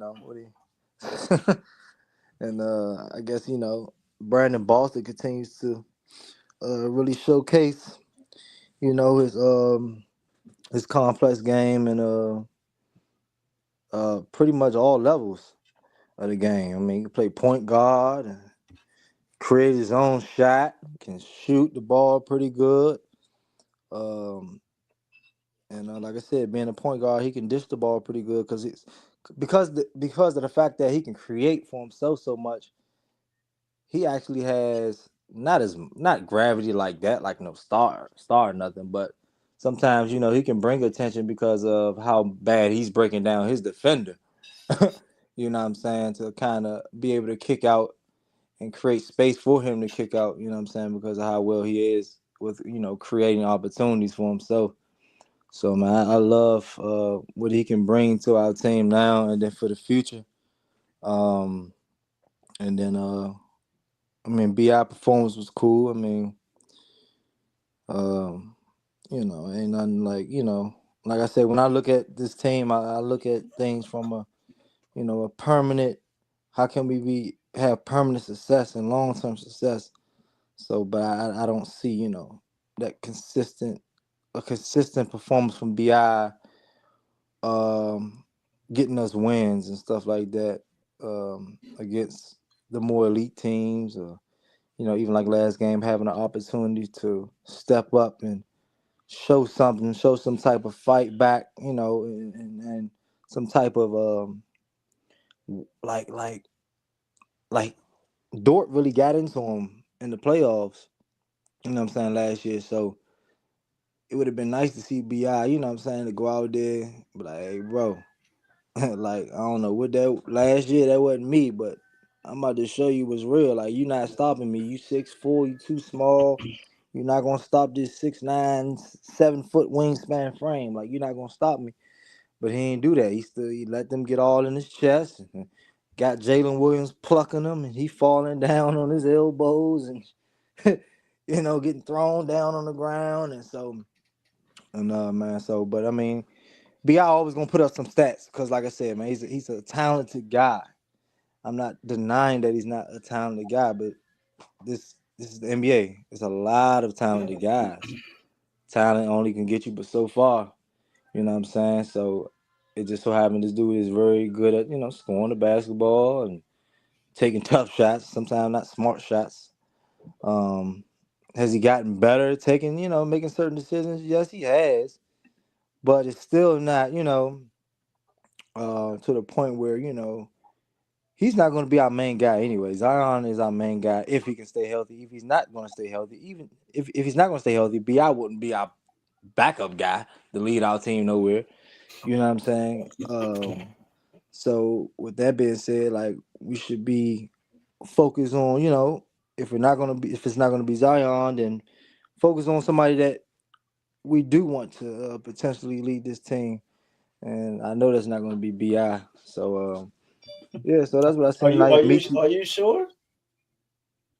Oh, from a standpoint of what I know, yeah, I'm sure. But I mean, if you want to talk about with the Pelicans probably going to want to do. Then Disagree. that's a It's whole all different. about who you ask. It's Yeah, that's all a about whole different who you story. ask. Have you heard David Griffin wax poetic about Brandon Ingram? Mhm. Yeah, man, that's crazy, man. But yeah, Misi, I love. What's Misi's stats tonight? Did he have another double or no? No, No. he was 6 and 12. He had 6 turnovers tonight, man.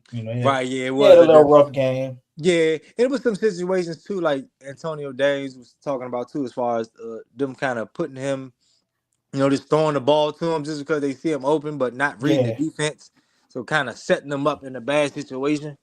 So it was some of those situations too. he gonna be fine in the future, man. Yeah, For a yeah, big, yeah. I think he has a real good handle for a big man. I've seen him get the rebound and push the ball up court and all that already, man. Very talented.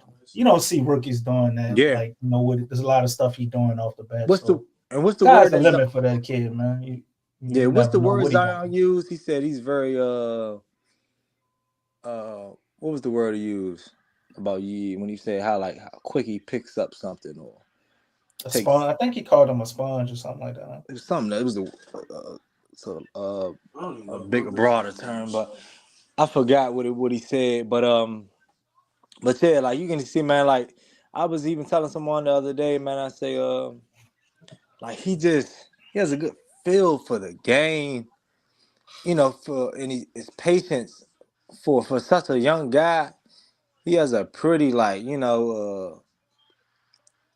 he has some some things that you would expect somebody maybe 5 years into to their career or longer than that. Like he has it now, like the patience and stuff like that.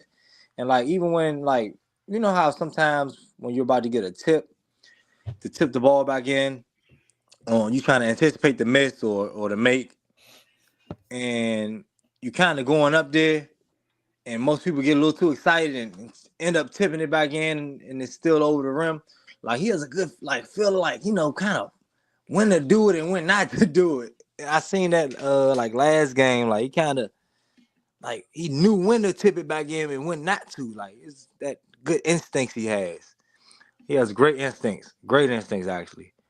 And his movement is pretty good. He can face up and drive past you. Footwork is pretty nice, and it can. I know it will improve because he seems like he continues to work on certain things and he works on his game. So I'm excited about that. Um, yeah, and I'm excited when DeJounte come back too. I want to see DeJounte play some ball too. DeJounte, big part of what we have going forward. Big part of what we have. We need him on the court. He won that first game for us of the season. Really. Let me add this to it, brother Don, because this is a question I was supposed to ask that DC was supposed to remind me to ask, but he forgot. The question was about Yves, as DC calls him, Mises. Yves Mises rhymes with feces. But the thing is, Jesus, what is it? Jesus? But the question, comparing Messi to Jesus? Jesus? DC, please, DC. All I'm the You question, said it. You said it, bro. all I'm You need asking. to take them glasses off. You can't read right with them glasses on. Hey, cool. Hey, Big Q over there cooling, man. I'm cooling, brother. We won, brother. Don, Hey, for real, Big Q, you may need to get some different color sunglasses because you also wore them glasses when they lost too. yeah, but I'm changing the game though, Lex. You know? What game? The win-loss game. Look, the glasses don't impact. Look, they impact losing and winning. You know what I'm saying? I'm changing the energy of them. I'm using the force. I'm using the force. I'm using the force to Y'all in this terraform them. force. Oh my God. Yes. What that we just saying what Willie's saying. He plays with force But and pace. it don't necessarily Enjoy. mean it don't necessarily mean Exactly. that's what's up. But let me add the question. It's about Yves Messi, man. DC, please, brother. What you doing? I'm trying to ask the question, brother. There you go. Go ahead and ask the question, bro. All right, DC. Why is it looping like that, brother? What's going on, brother? You've used that one before. All right, thank you, DC. All right, so the question is about Yves, right? It's with all his development, man. It's the part of the game that's really positive. Is with all of the injuries, we've seen Yves get a ton of minutes. We've also seen Daniel Tice not. You seen Tice, man. Tice didn't get any minutes tonight. And Yves has developed. He's getting all these minutes. You see him doing his thing. Yet double-digit rebounds tonight. What is the perspective from the fam about Yves Messi in terms? Are we? What do you guys think about still looking for a starting level center? Or does he kind of ease those? Does Yves ease those concerns about a big? That's the question to the chat. Well, I feel like the Pelicans are always find themselves in a situation where they're trying to find a way to be comfortable instead of trying to be great. And like you said, that like you all was stating about the offseason, like them not finishing the job and getting what they were supposed to get. You know, they did one part, getting DeJounte, but they didn't finish the other part, you know, of getting a center.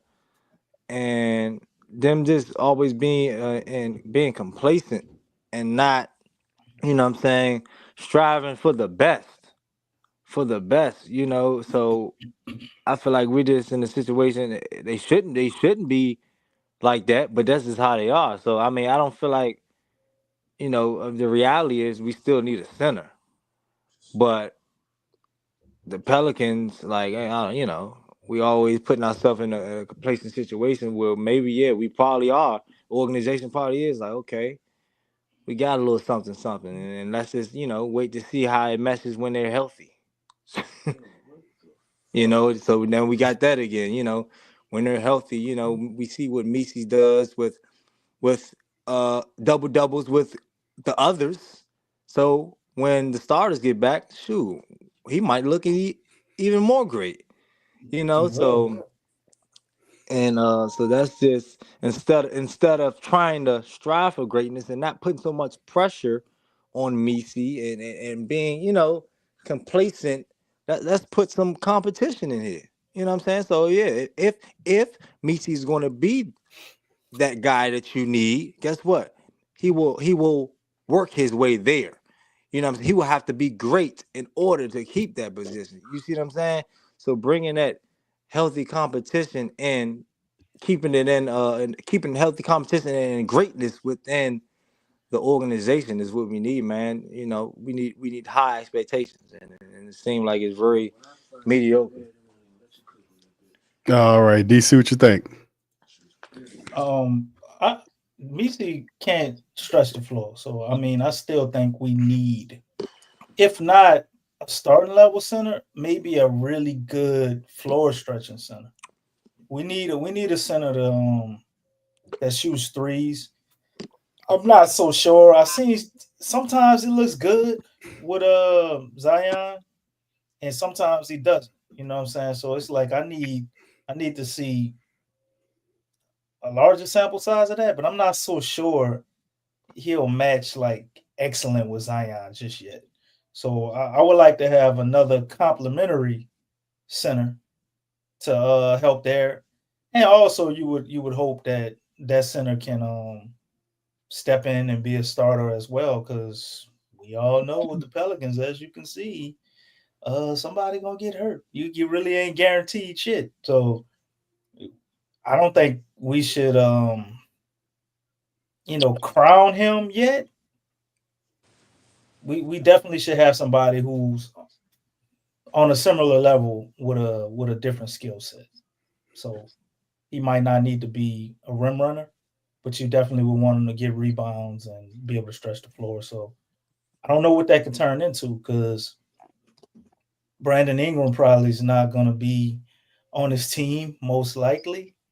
Like I said, there's still a nice size percentage where he could be back. So don't be shocked if that happens. But more than likely, Brandon Ingram's going to be out of here, and they're going to have to take and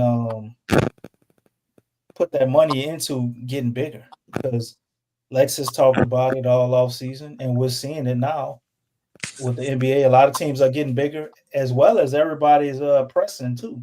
So I would say we still, which is crazy because we talked about this all off season, we still need another center and a point guard.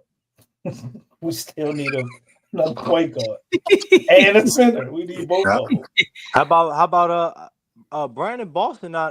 Brandon Boston, I know he's not a pure point guard, but he has potential to be a backup point guard, to be honest with you. He's he's a basketball player, man. I don't see him as a point guard. He gonna go out there and make it happen. He's a Whatever position you replica put of him in. Brandon. I mean, replica of Brandon. Yeah, I don't see him as his game does moderate like a little bit. a poor But man he's a little different Nah, though. it's definitely a little different. He quicker, Lex. No, He's like way I think quicker. he's more of a bucket. I think he gets easier shots. Right, because he can Similar create better. shots like Brandon, but he gets better. He has a better shot selection. He has good ball security. He does have he plays. He knows how to play his role. He play faster too. He don't. Yeah, he don't slow it he's down. not. like He's that. not half court. He doesn't hold the ball for a long time, and that's really good as well. That's great playing with Zion, man. That's what you who they want. compare him to, huh? It is. I say that's great playing with Zion. That's what you For want. real. Like, Exactly. I think he's gonna look awesome with Zion, man. Yeah, he is. I wouldn't be surprised if somebody gets hurt in the future if we keep him and he winds up just still in a starting spot some type of way, because he's showing that talent wise he can do it. He's picking up stuff. When he messes up, he rebounds. He doesn't consistently get stuck in ruts. He's working. You can see it. Yeah. So if somebody gets hurt, CJ, he could very well just step in and hold that spot down. So Brandon Boston can play 1 through 3 to me. So he got a spot no matter what. I think. Yeah. What you were saying, Lex? What? No, but if you're talking about, if the goal is still to move Brandon and then somehow you move CJ, I mean, basically he would be probably the first one off the bench. If you, with everything being normal. But he would definitely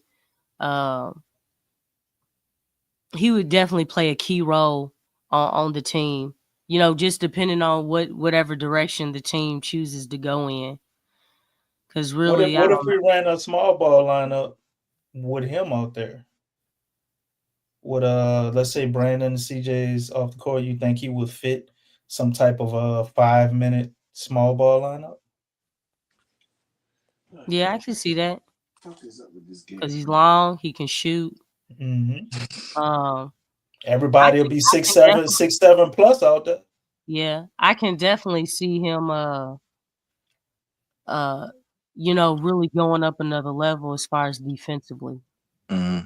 And we talking about Boston, right? Yeah. Okay. Yeah, he got a lot of potential. Like No, it does. Brandon Boston is only 22. Because Yeah. you think So about like it, he's nowhere near his ceiling. right? And you think about it, like he got drafted into a awkward situation, really. You know, being with a team that kind of already filled his positions with stars already, Yeah. playing similar Yeah, it positions. was Paul hard to get George, playing time. Paul George, Kawhi Leonard, and all them. James and Yeah, Russ. and then after that, where he went to the Spurs. He didn't make it with the No, Spurs. He went through went to training camp with Detroit. them. That was it. Yeah, but like even that, like I guess it really didn't. Like I said, it was awkward there too because they got all their young guys, Devin Vassell and everything. It's like Yeah, they got Harrison Barnes. Like, yeah, a lot of yeah, spots that he probably could play at. right here he would definitely be needed because we don't have a lot of guys that can do what he can do. To be honest, like put the ball on the floor and really create. Like I want to see him with DeJounte and Zion, man. Yeah. I want to see yeah, what no, that that'd be beautiful. That'd be beautiful. With a lineup, DeJounte, Boston. You can go Trey, Hawk, and Z. To be honest, ooh, y'all he one of those. he got multiple options because you still got Herb too, so you can put him in there somewhere. Yeah, right. And then like that's what I'm saying, man. As far as the Brandon Ingram thing, dog, like it's like they don't mess together, so it's like, bro, that's why. Like you gotta choose between the two, and if I'm choosing between the two, I'm choosing Zion. So like you gotta let go Bi because it's like, bro, like when you got your best Zion lineup out there, you really don't include Bi. That's not your best Zion lineup. It's just not. You know what I'm saying? As far as the flow and slowing things, like what I'm saying, keeping things up to pace and sharing the ball. Like that your best lineup comes when Bi is on the bench. Which we've seen multiple times in the playoffs last year, or was that the play-in versus the Lakers? Mm-hmm. And just multiple times we've seen that. When he sits down, teams start playing a little better, and Zion's able to play a little bit more point and dish the ball out. But I'm just excited. I'm even more excited about that. And just that is the dynamic of that lineup of the different things you can do as far as the pick and roll with Zion and DeJounte and giving Zion easy buckets because DeJounte, you know what I'm saying? I did the same thing. Okay, yeah. DeJounte, able to dish the ball, and then you got even Brandon Boston can take the ball to create and space it out. It can be a lot of little like Boston Celtics out there, just driving, kicking and stuff. Without That's Zion. definitely how we got our team set up. And like a lot of people say we don't have shooting, but I think with everybody healthy, that's exactly how they set the Pels up to drive and kick and play 5 out. Now, have That's what y'all they heard wanna them do. talk about that? What? Because they maybe set up like that, but they still They can't about- play like they that right now, modeling though, after they modeling after the Warriors, y'all. that's what they're saying. They're saying the last time the Warriors won a championship. Actually, Zion shut that So, shit up. Willie Green is yeah, saying he did. Yeah, Zion, and I'm glad Zion did shut that up because this team is nowhere He near said, what the Warriors? The Warriors? The four But- championship Warriors? but That was even- Zion said. But even with the Boston Celtics, and this is I think the biggest thing, everybody understanding their role, understanding what they need to do, and then playing. Like, one thing about Boston, that's one thing that I really appreciate about his game. He understands how to play his role, and he does it well. You haven't really seen him do too much or too less. You know what I'm saying? Like, he's staying like disciplined. He knows what he does best, and he does those things, and he works his game like within whatever's going on, and it fits. And I mean, really, I just feel like, just the fact that he's out there, he's getting those reps. He's getting the playing time that he would not get probably anywhere else because roles and positions are already like filled, like they already have their system like down pat. Whereas here, the system is not very strong. The identity is not there. It's not there, not yet. There's a lot of work that needs to be done, and a lot of you build that through consistency. But that's one thing I just like about him. You don't see him. I think yesterday, well, not yesterday, but against the Thunder, he did have a lot of turnovers.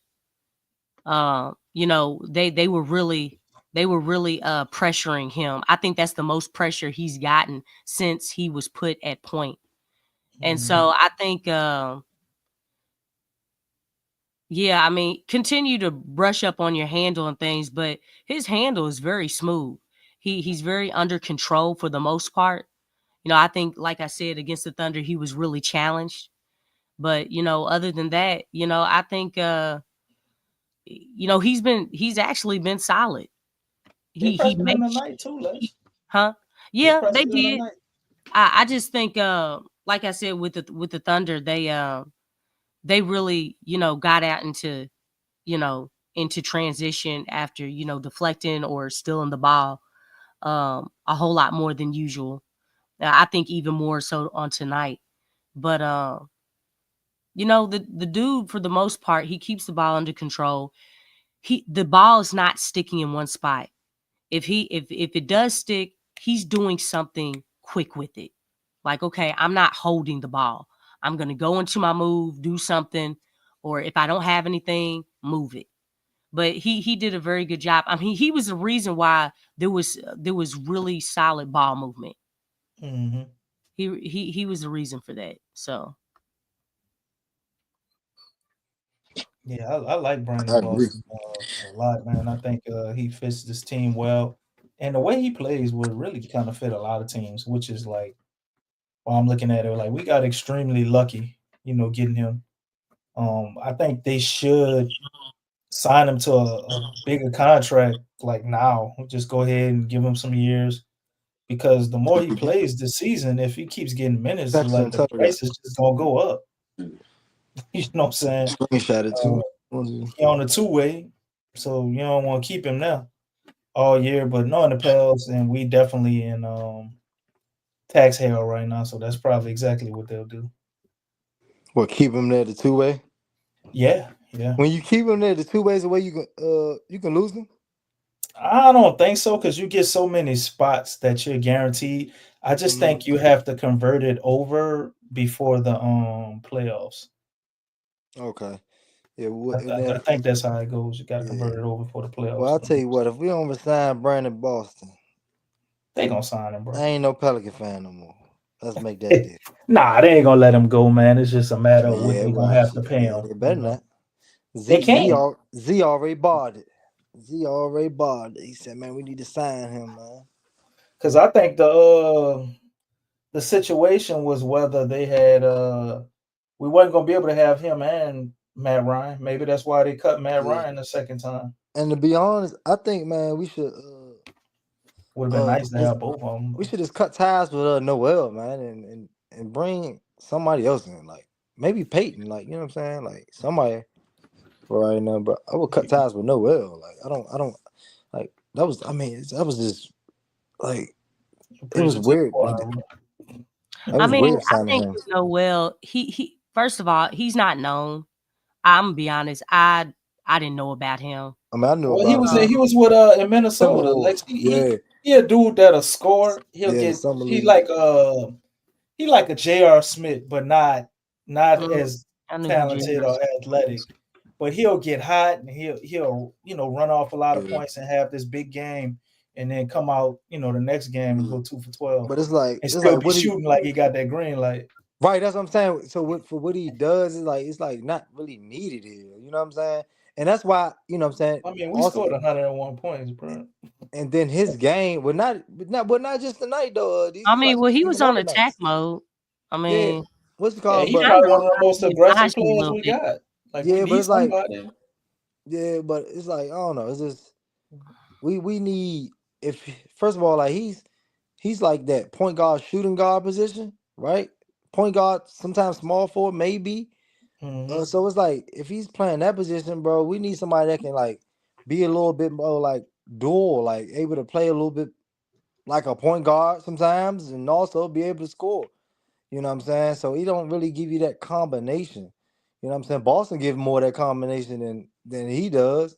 So it's like, it's like kind of for the long term, it's like it's pointless to have him here. That's what I'm saying. Like, Oh yeah. Long term, we're not gonna keep. yeah, but even like, but I understand that position probably, you know what I'm saying, not gonna be for the long term. But you still want to always put yourself in positions where you can have that, that insurance to protect, you know what I'm saying, your future or whatever. You know what I'm saying? So you might have a player that can be inserted, but you got him. It's like you can see Yeah, it's I not. mean they'll just get rid of him. He can be, Yeah, he's but you on a would rather have a contract where you player could there just that. go away with it.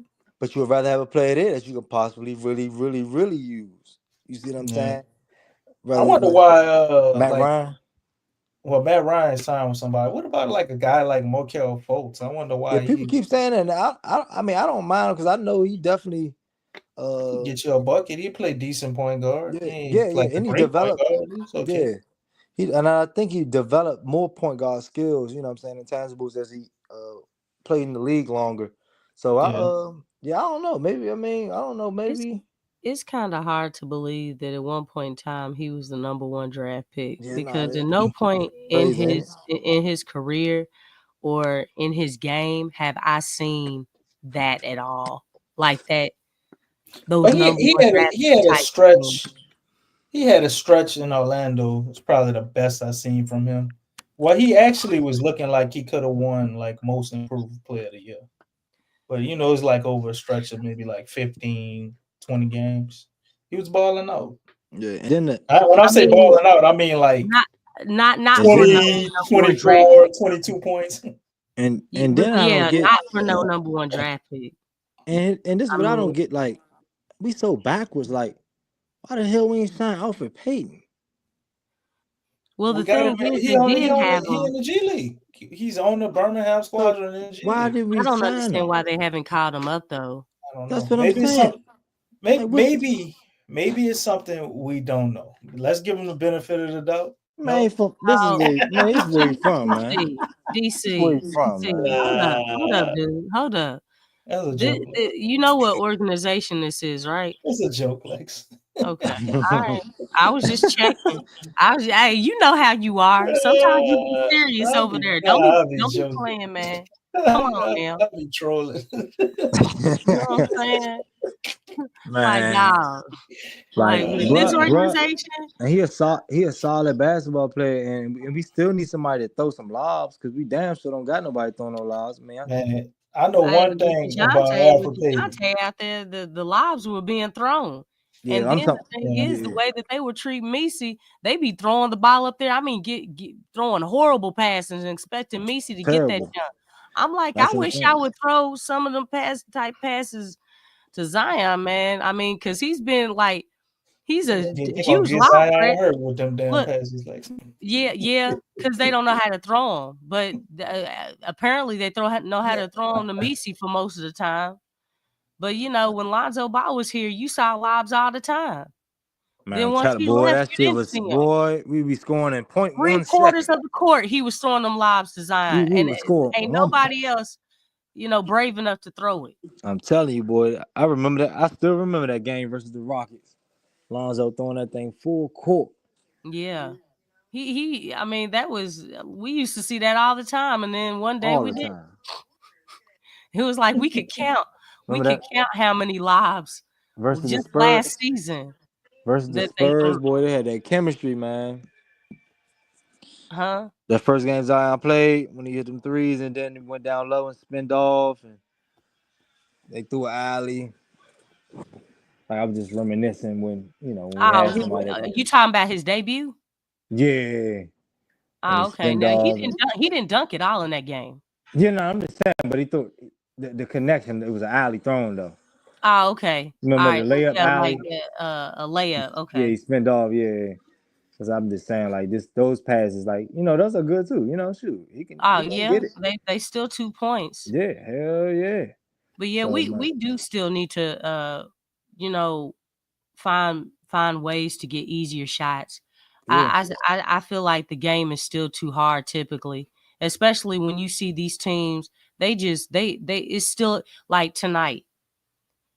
They were it was a layup line for some stretches with Denver where it just felt like it was a fast break every time, and it's like, dog, why are these guys getting just easy layups?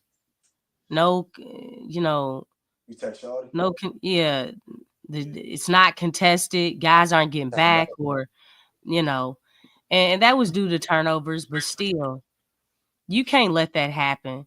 So when I see these other teams getting easy shots, I'm like, man, Pelicans still ain't getting shots like these, not Nope. consistently. And that's what this team needs to get more to, is not taking tough shots. I know the tough shots look good. The tough shots shouldn't be every single trip down the floor. It shouldn't be more tough shots than easy shots. It should be, hey, minimize the tough shots and maximize the easier shots. I mean, that mid range look good. Now tell us about it, Brandon. I forgot. We got Brandon in the house, y'all. We got Brandon in the house. Tell us about it, Don. Tell us how you felt about your performance on tonight. I mean, I feel like, it was a lot of opportunities for me out there. I think we got it going. I think we did a good job on really spreading the flow. Really talked about it a lot this week. Making sure that we stick with it, and I stuck with it. And just kind of facing a lot of double teams, on a daily basis, and trying to get everything set up so that we can really score the ball and get some good shots. I felt like the first half was pretty. I kind of had last game. I know y'all was getting on me about that, but last game I had a lot of points in the first half. But when them double teams come, I just try to just make the right play. And tonight it was just all clicking. Say, Bi, when y'all played the Thunder, why did you only take 18 shots, and nobody else really could get it going? Like, what was your thought process that game? Especially knowing what happened over the summer, like, aren't you still angry at them for what happened in the playoffs? And a lot of people are blaming your contract situation on that game. All I say is I don't worry about what people say. I know who I am. You know what I'm saying? I know ain't nobody gonna say it to my face. And so I know what I go out there and do, and the work I put in the off season. Damn, it's too accurate. Like I say, I just get, I try to read defense, get what it give me, and read what it give me, and so, yeah, so I don't know. So Brian, you get off court. You told me everything I need to know. Oh, you got another question, Lex? Yeah, I got another question. Go ahead. So the next time you play OKC, what are you gonna do about Lou Dort, man? Lou Dort's been having your number. I mean, he's just been he's been stealing everything from you.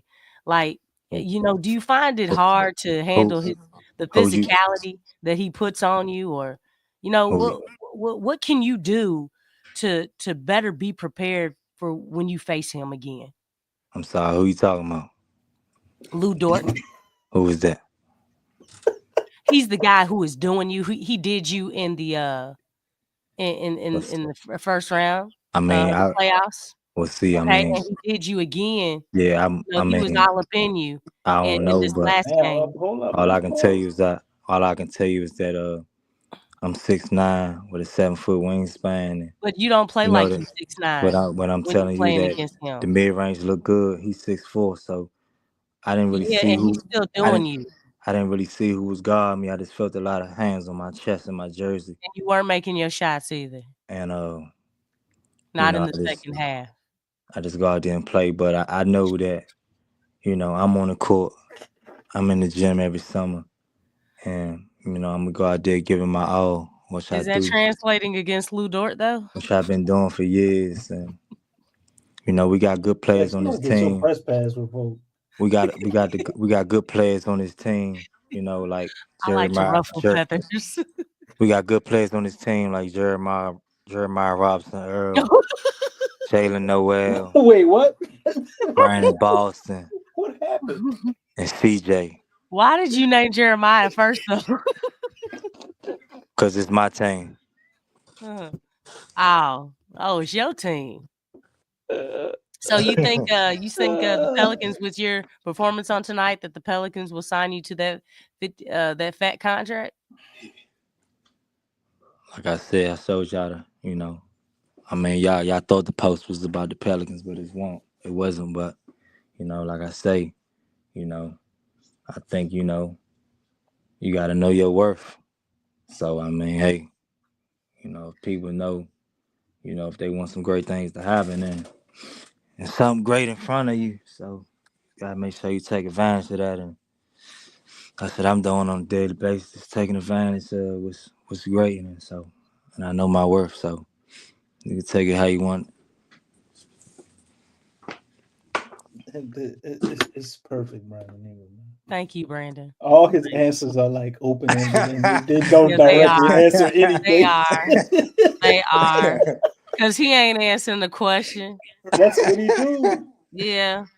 Yeah, that's what Yeah. I gotta be out here. No matter what you Golly. ask him, it's always like that.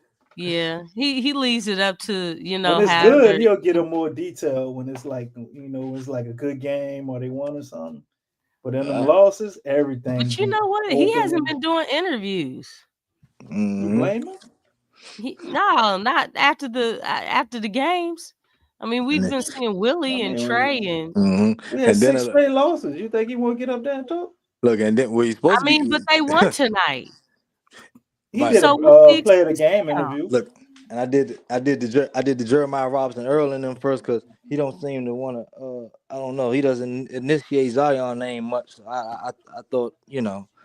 Well, I mean, I think Brandon. Do you think he looks at Zion as like? I don't think he hate him, but part of the reason why he might be getting traded is Zion. Like he like, man, like I like dude or whatever, but like this my team. And if he's a threat to this being his team, you know, I could see the animosity or the love hate thing there. I mean, because that's really what it is. I don't think they really like each other though. I mean, because I don't think know they buddy, but I don't think they hate each other either. No, I think they keep it cordial. But one thing I've heard Zion many a times speak very highly of Brandon. You know, no, he's done that quite a few times, but with Brandon, as far as the other way around, you don't really hear it so much.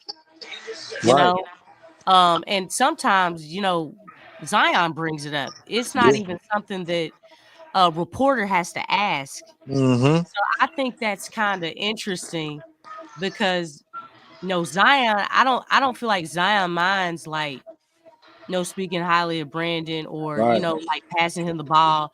Like I don't think that's a second thought for Zion. But for Brandon, I feel like, and when I look at the way he plays with everybody else, he gets the ball to anybody else. Yeah, Jeremiah Robinson without a second thought, without hesitation.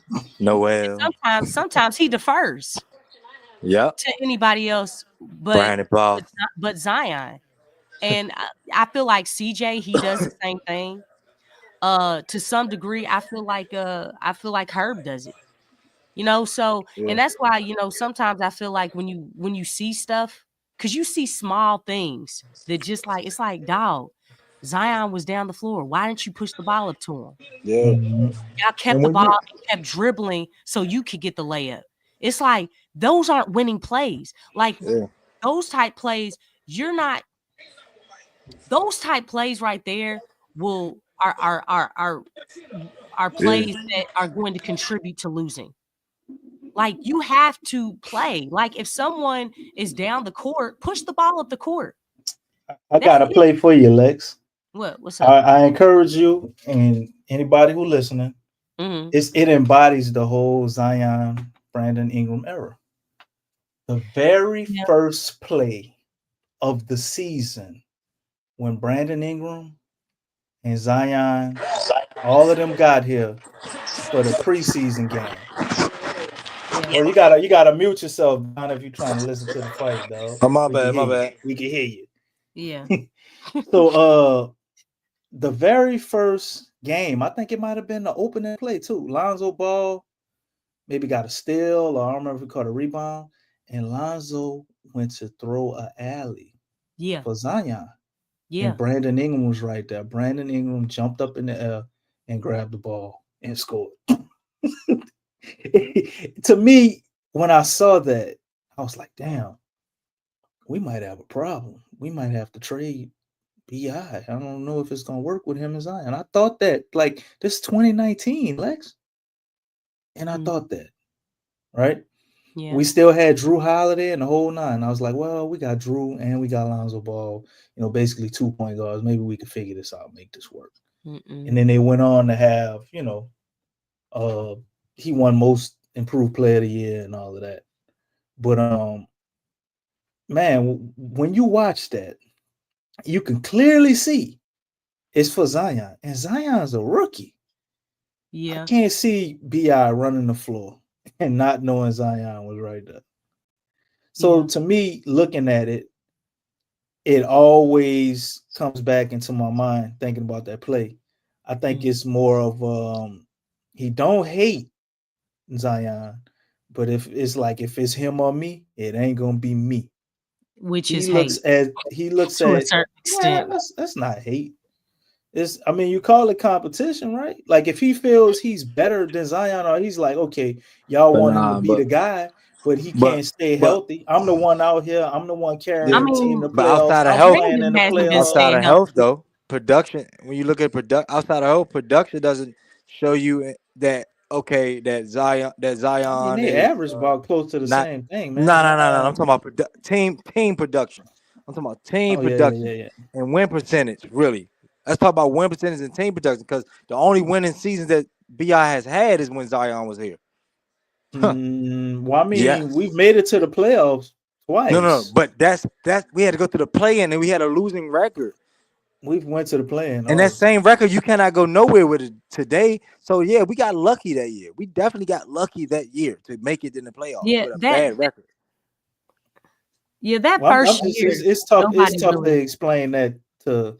I get what you're saying, but I'm just speaking from the perspective of Bi. And then he went to the playoffs against the Suns with the whole world watching, and was averaging But how like about 29. And I know DC, but then how about that's what I'm saying, bro. If you're a real leader, bro, you really want to be great, bro, but do some great things, bro, and empower another great guy. Make sure y'all come together in the summer. Make sure you make it happen, bro. Y'all gotta make that happen. You gotta connect somewhere. That's how y'all gonna be great. The team ain't going that's nowhere. why I call him country Kobe and all of this type of stuff. I've heard people throw that name out there. He seems to be the Kobe Bryant mind frame, bro. Like he gonna do what he gotta do. But Kobe, man, he don't seem like he's gonna reach out. Kobe Like, a winner though, man. You can match the winning. Has never disappeared.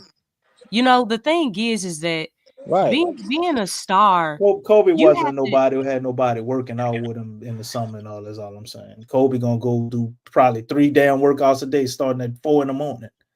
And he ain't expect nobody to come. No, ask nobody to come. That's all I'm saying. Brandon Ingram is kind of like that. Kind of light. Yeah, I mean, and you got to think when he was at the Lakers, that team was built around Brandon.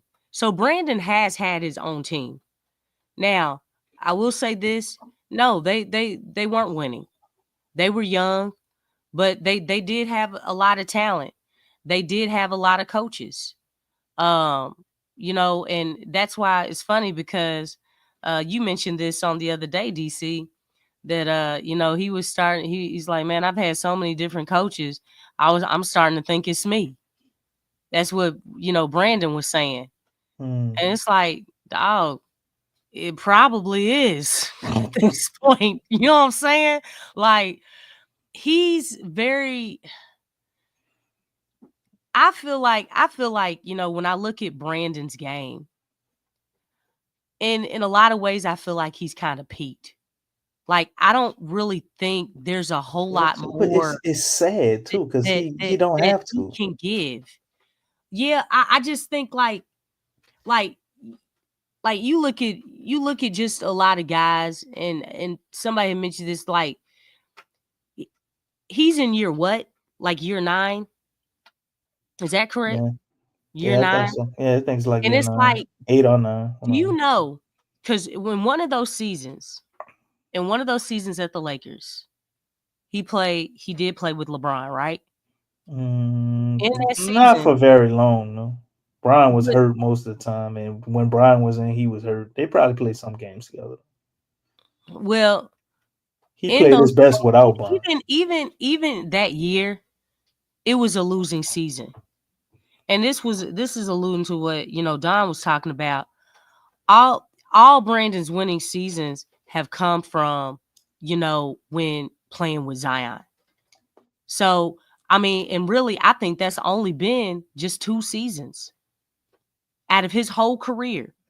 Whether, because obviously his whole time at the Lakers, Zion wasn't even in the league, right? So it's like you look at his record, it's like, I mean, how much better is this team with Brandon at the helm? Knowing that, like you look at the situation right now. I mean, obviously, and you said this, DC, on the last stream, that you're really starting to see that Brandon cannot put a team on his back. And I know guys are out. I understand guys are out. But I'm looking at his game. I'm looking at, just his career as a whole. And this is way before Zion even came into the picture. We're seeing a lot of the same things. And it's like, how much more? I mean, do we see him growing any more than what he already has? Do you feel like that, he's peaked? Because I don't know. It's like, what? I don't feel like as far as that dog, that it factor, that just like just just ridiculously like taking a game over. I don't feel like we've really seen that from Brandon. Yeah, I think it's a mentality. Yeah, it is. It's the fact that It is. and you know what's sad? I actually think BI has it in him. I think it's in there, but nothing. It's got to be brought out. You know what I'm saying? Like, he doesn't have the coach pull that out of him. We gotta find somebody to make him upset. Like, it's almost like him and Willie Green, are similar. Like, how many times do we see BI angry? I see him disappointed. How many times do I see him just mad? I don't know. You see Zion. It looks Zion like gets his angry, personality. Lex. Yeah, Angry I know. Zion is a I different mean, Zion. yeah. I mean, even when Brandon was at Duke, I didn't see him get angry there. I mean, he But was I know always somebody who calm, can bring it out of him, which is why cool. I went talked about a trade. Who? Jared Stackhouse. Jared Stackhouse is from, I think, where Brandon is from, and he basically had him up under his wing. I bet you Jared Stackhouse could bring it out of him, because I mean, he can hit the big buckets in the clutch. You know what I'm saying? He can put up stat lines like he put up tonight. It's just the consistency from day to day and having that attitude, having that that edge, in your song, like what you talk about. And I think it's really a coaching thing. It's like he needs a coach that he doesn't like, but that ain't. I mean, well, We it got seemed him. like He needs Willie Green somebody to was that agitate guy. him. He likes Willie Green.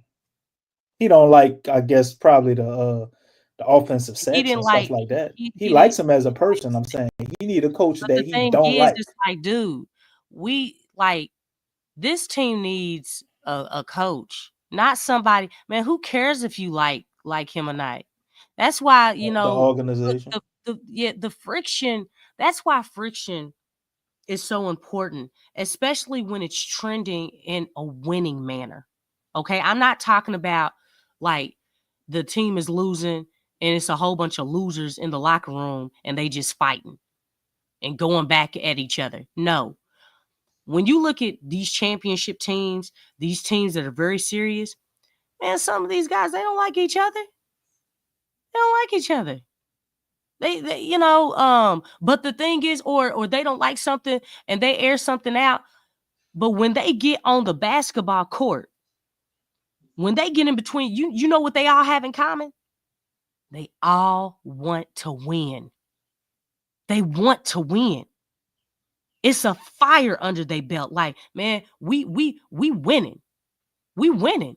We like, and so they take all that friction that they have in the locker room and they put it out on that floor. And see, that's that it factor. That's that fire. That's that passion that we're missing a lot, or that we don't see consistently. And you know, definitely it is a mentality. You definitely have to have that mentality in order to get to the next step, that next level. DC? Yeah. Okay. I'm soaking it all in. But Okay. I definitely think they need that, but we Look, ain't gonna get it with what we what got. state are we in right now? We Nah, damn sure ain't getting it with what we got. yeah, But yeah. I mean, I don't know. This was a good win, a much needed win, but you know, it, like Don was saying, it's kind of like, you know, it's like, hey, we got it, okay, but how are things gonna be in the next few games, or the next 5 games, or 10 games, or you know, whenever the next person gets back? You know, I think there's just so many things that that you look at, that, and just putting in perspective and just being real. It's like, man, I mean, we got this one, but there's still concerns. There's still concerns major. about the next game and the next game, and having consistency and making adjustments, and just coming out with the right energy. All that stuff is always in question. I think everybody thinks about that like a lot. So, you know. Yeah. But we just gotta take it one game at a time. This is why I was messing with you earlier during the show earlier, because from one game to the next, it's going to be changes. Coaching will remain consistent, but you're gonna have players coming in and out of the lineup because CJ gonna be back, sound like pretty soon if you heard his interview. Yeah. And that's gonna be another wrinkle, you know what I'm saying? Another thing, the schedule. The Yeah. schedule is brutal. Yes, it So, you is. know, Yeah, that's why those wins against Atlanta and Portland, that's why those wins were so important. You know, I know it's in the past now, but yeah, it's like, man, like, you know what I'm saying? It's like it would have made the record look a little bit better, but those wins, because that was a easy beginning for the most part. But yeah, now we you know, in the thick of things, and it ain't gonna be easy. no, it's not. It's not going to be easy at all. But I will say, this next stretch to me, let's say the Pels lose all 4 games, right? Mm-hmm. That will put them at 4-12, man. You like 2 games away from just might as well tap out on the season. So if they win another one or so games, 1 to 2 games out of the next 5, and guys start to come back, you may be able to salvage the season. But if the Pels get to like 4-14, 4-15, 4-16, like what 4-20. we gotta wrap it up. Keep Brandon Boston out there. Play Yves all, play Trey. Everybody who's young, play Hawk. Let all the young guys get minutes. You might as well just sit everybody else, man. Or you can try and maximize BI and we go with the trade, but like it's no reason it's too much. Like, let me see if I can find the standings. I'm gonna pull the standings and put them up here real quick before we get out of here, Lex. Because we cannot just continue going through this and then try to salvage the season. We won't be able to come back. Because the thing is like they've been delayed. The Pelicans have been delayed in their actions. Now, I know Griff said that, this is not a, back or early in the off season. He was saying it's not a place for being complacent or something like that. It's like, dude, you weren't aggressive. Being halfway aggressive is not aggression. Like, the way aggression works is that you got to do it all the way through. So you made a move, but you went back to being complacent, and that's what's been happening. Like, the league is getting better. Oh my God, Cleveland is 14-0. Oh, this is crazy. Yeah, they beat the Bulls. This is wild. They're 14-0. Yeah, they're probably gonna get to 20-0. Damn. And this is with a first-year coach in Atkinson. A first-year coach in Atkinson, and he's got that team. He studied that team so well and got those guys playing on a whole nother level. It ain't even funny, man. Well, I mean, that big man tandem is right up his alley. The Pelicans were trying to break that up. And Atkinson was probably telling them, no, don't make no changes. Let's keep our guys. I can work. I think they were serious about the BI trade, and I think we were very close to getting Jared Allen. I know, but I think Atkinson, he stepped in and I think he was like, hey, man, let's retain everybody. Let's do that. And the fact that he's a first-year coach and he's doing what he's doing, and the thing is, the Cavs are winning different ways. That's the crazy thing. They're winning ugly games, pretty games, blowout games, close games. That's a sign of good coaching right there, Liz. Yeah, exactly. Like, he knows his squad. He knows where guys need to be at. And the way you have guys positioned, it matters, man. When you have guys positioned, they're everybody, D Mitch, they interviewed him and he talked about how everybody's getting in on the action. Everybody's touching the ball. I think this is the most I've ever seen Evan Mobley. This is the most I've ever seen him, like, in the midst, like, he's been a focal point of the offense. Like, it's really just, and how they've really been, featuring him.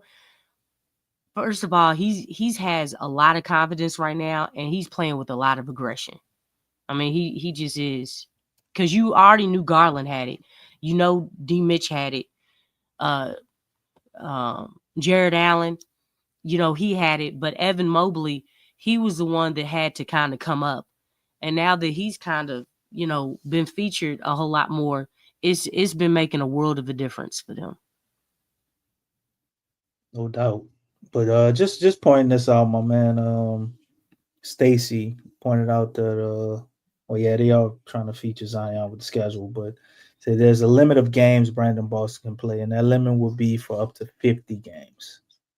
Before they have to call him up to the NBA. So other than that, what other limit would there be, Stacey? You can put that in the chat, because I think this is talking about you can go up to 50 games before you have to activate him from his two-way status to active on the roster. The only thing I've seen is I know when they go to the playoffs, they have to convert them over, or maybe they lose one of those two-way spots. I think that might be it, because you have 3 two-way spots now instead of 2. So I think you might lose one of your two-way spots. Or it's either that or you have to activate those guys, or the contract doesn't go all the way over. So need to look more into that.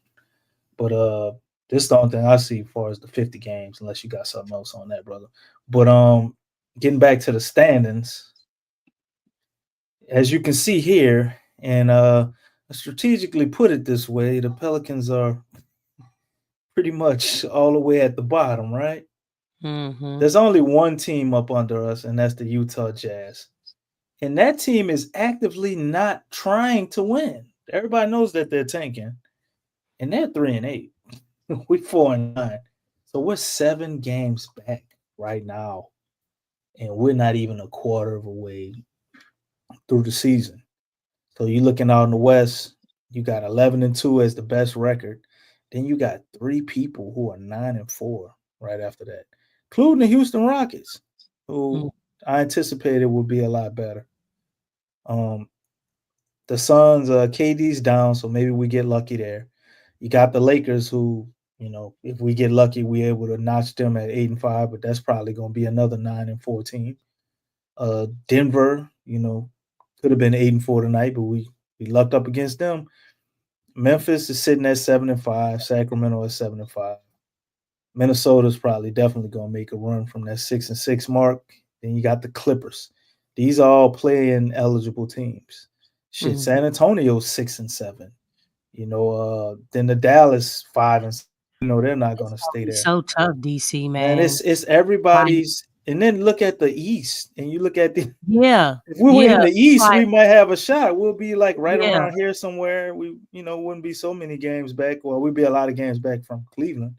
But you just look at the East, man. This is what it's like for people who's not even in playoff contention in the West. These people are sitting in guaranteed playoff spots at 6-6. Over in the West, you're not even in the play-in. Yeah. But you kind of are right here. But you got the Clippers, that one team. So it's totally different. And I think as the season goes on, those numbers only get higher, man. We got a lot of good teams. And you got a team down here that's not in playoff contention that doesn't belong. So who's getting knocked out of here for them? If I had to put my money on it, it's obviously probably going to be the Clippers. But, they actually have a good coach. Clippers don't have much, but they're still right there with Ty Lue, being that coach. But the Pels sitting at 4-9, very possibly 4-10, by tomorrow. And I think that will probably put us probably tied with Utah unless they lose as well if they play tomorrow. So it's, man, I'm telling you, like, we get to that 4-15, 4-20 mark, like you said. I really don't see how our season would turn into anything tangible. Are we happy just to make the play-in? Because at this point, even if we make it to the play-in with some of these teams we're going to have to go through, how good would we be? What you got, Don Rich, man? We probably going to be up here for about 20 more minutes, and then we're going to get up out of here, man. Fine with me. Nah, I was missing half the show. I just joined like a few minutes ago, but did y'all give Willie Green his props today at all? Did we give him his props? Yeah, for we gave him a grade. What was the grade? Tell him about the grade, Lex. Oh, sure. Because I'm gonna just say this at first, because I mean nobody expected us to win today. The team came out, played hard, as I've seen. I've been watching I didn't watch every single game, but I watch every game but one. And this is the hardest they ever played since everybody's going down. It seemed like they actually got some energy, some fight in them today. So I got to commend Willie and the players today, because before I wasn't fucking with that shit. So I mean, the family got a question. Overall, bro. I think he did good. I think the team found something. They found, and I know I could understand why they played hard. These players, this $500K means something to them. You know what I'm saying? This is a whole team that 500. They're not probably, some of them niggas probably not even making $500K. Yeah, you're right. Brandon Boston probably ain't making $500K. Well, he's and on he a played his heart out. Yeah. Oh, and dude, number 50 something. He definitely probably not making. No, not JR. Let's we could look up. That's 50. No. Oh, you're talking about Trey Jemison. Yeah, Trey Jemison. He's not. Okay. Yeah, he like 51 or some shit. But still, like, those guys, JRE, Kane, JRE not making a mill. He probably at least making a mill. yeah. But I'm just saying that if you making a mill like 500K, it's Yeah, still a lot. you're Yeah, right. yeah, because you gotta So I put mean, that's something to look forward taxes. to right there. I mean, I don't. Y'all sound kind of sad. I'm like, okay, and they really trying to win. Like they feel Well, like they figured something out. Like they got it together. Willie seemed like he got it. I don't know if they had practices and stuff, but it seemed like they got something going. well, this is situational podcasting over here, brother. So we looking at it Nah, it's been a as lot of negative for the last few well. days. Listen, we looking at it like this. Oh, not really. You got Brandon Ingram, Nah, right? we used to And have hopium. What happened to the? I don't know. I missed the hopium pod. This yeah, time, you missed that was last season, bro. I sold all the hopium, man. It's gone. yeah, I don't know what happened, I man. sold it out There's before been the a lot start of of last hopium on season. here. I think Willie Green still got some of it. He over there getting high on that shit. But the fact that Joker didn't play and his team didn't have a head coach, and we won by 5, bro. Like Okay, I we understand we missed got five. 6 We missed five guys of our missing. players. I understand that. I do. But at the same time, we scored 101 points. Like, how happy am I supposed to be? I'm glad we got a win because it's like, okay, I don't want the season to be over. But another side of me is like, okay, well, if shit does fall through the floor, we're gonna have a high ass draft pick. So I can be happy about that. That's me doing I mean, some like we opium. just said, we look. What is it? 9-4. Niggas is 9-4. We 4 I and mean, 9. that ain't too much of a gap, realistically. See, it's not right now, but I'm looking at the crystal ball into the future, and I want you to answer this question too, because the family got the question up there: does Willie Green make it through the season? So I'm gonna let you answer that after I finish. But I'm looking in my crystal ball into the future, and we're looking at the games that we gotta play, brother. Maybe I should pull them up because you might not But be that's the aware thing. of the Everything schedule is coming up. situational. We don't know what's gonna happen the next game. Like yesterday, what you said yesterday? Oh, the Joker's gonna get EMC in foul trouble, and they're gonna outcoach. I'm pretty sure that would happen if he played. realistic, But that's though. what I'm saying. We don't He didn't know. So play. for me to me Okay. to say something we don't know. I don't want to I don't want to do the same thing that yesterday because I'm thinking like, man, why DC didn't say nothing positive? He could at least say had the one negative, one positive thing. He went straight negative. Man, I'm usually the person I try to be positive. That's Bro. what I'm saying. And I try to be What be happened to the negative too, show, but man? I try to be positive. Well, that's man. what I've been saying lately. I don't know what happened to the show, but the show just been giving black tar negativity, man. I'm like, man, I used to come to You this show want to know for what happened to the positivity. show, brother? Even Big Q was trying to be positive. If you really want to know He what was. happened, He was. we watched we watched everybody get hurt, and we was like, okay, yeah, man, that sucks. That's unfortunate, And in the back of my mind, I'm like, this gives Willie a chance to show something, All I got is, a lot of I'm proud of the guys for competing, and we just see a lot of the same stuff. It's the problems with Willie to me became louder and bigger once you took away a lot of the talent. Like, it's not that we were losing, right? I'm looking at how we were losing. 115-88, 118, 98. These scores, it's like, God damn, man. Like, and then the games are But over I in the don't put third that. You quarter. can't just put every single little thing on when you have 5. What did he say? 115 points missing. Like that is insane. That is like, nigga. What are you gonna do? Like I could coach the best, but some of these players don't never touch the court this much in their whole career. Like, come on, like be real though. Like you got to be real sometime. Like, yeah, you could say, oh, they NBA players, but man, come on, like some players this they don't know. Like they don't understand the game as well as the other hold players. on, Constructive criticism. Hold on. This the other thing though, brother. Right. When we looking at this and we came into it, right? You sound like you've been watching the show for a while. What did we say? Kenneth. I mean, my what's your name is Kenneth. Your old tag was Kenneth. What'd you say? Kenneth? Yeah, but I had to change my YouTube. Yeah, I remember you. You came up here a few times and spoke on Fridays, man. Yeah, we used to be like James J Black, and you remember before it was old time. Remember Each One Teach One. Yeah, I remember Each One Teach One, man. That was a good days until they had got into that fight. Remember? Yeah, that was crazy that night. But we looking at it like this, bro. we talked all off season, and I was like, man, the Pelicans can win in spite of Willie because of DeJounte Green, because of DeJounte Murray. DeJounte gets hurt the first game. Big Q, Lex constantly was like, I don't see it. We don't have a center. We don't have Willie. I mean, we still got Willie Green. And Big Q was like, well, Willie can make changes. Willie can grow. Willie can improve. We watched 10 games, bro, and he didn't improve on anything. Willie still don't know how to call timeouts, bro. So it's like, how can I watch this and knowing I've been watching this team for 6 years, been watching Willie Green for 3 years prior to this, and then I'm watching them do the same stuff they did for the past 3 years, and everybody else in the conference has gotten better.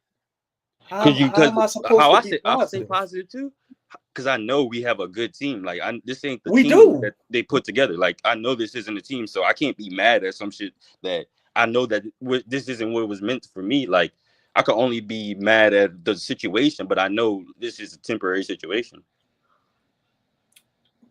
Yeah, like that's you know what I'm saying. When they come temporary. back, we'll win some games, bro. But I'm looking at it like, how much can we lose before we get everybody back? Like CJ about to come back, Right. and after CJ come back, you're probably gonna get Hawk too, right? So that's gonna make us a little better. Yeah, you're probably gonna get them around the same time. That's gonna make us a little better. But you still and what that's got, like a week or two. CJ probably be back next week. I mean, you heard him talking on the game. I ain't He's hear him talking already about the sounding game. like he's I watched the ramping game on up. mute. Yeah, they interviewed him during the What they game. said? He was talking like he's kind of ramping up right now. So Right. I think CJ probably gonna be back before Thanksgiving.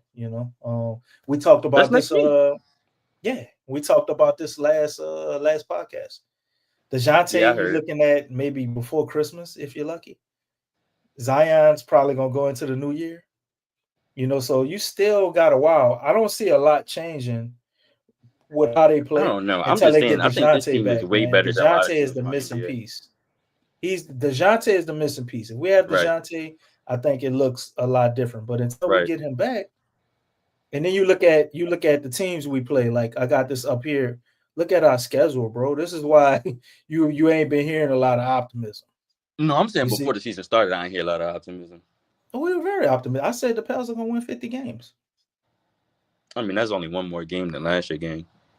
But I mean, that's still, that's not that's not a small mark. All I bro. heard was man, we missing a center, and we hate Willie Green. That's all I kept hearing every single show. We missing a center. We hate Willie Green. We missing a center. We hate Mr. Green. Oh, Eve Misi might be something. That's all I heard. I'm like, BC dang, is something. But I watched that playoff series with the Thunder, man, and how we. And I remember you could. That's the only positivity I got. Like, it would be you coming in. You'd be like, "Oh yeah, Willie. Misi might be turn something because he learned fast." And then Lex would be like, "I don't know." Am I right or am I wrong? You're right, but let's stay on topic for a second. Look at the schedule. Look at the schedule I got up here on the screen, brother.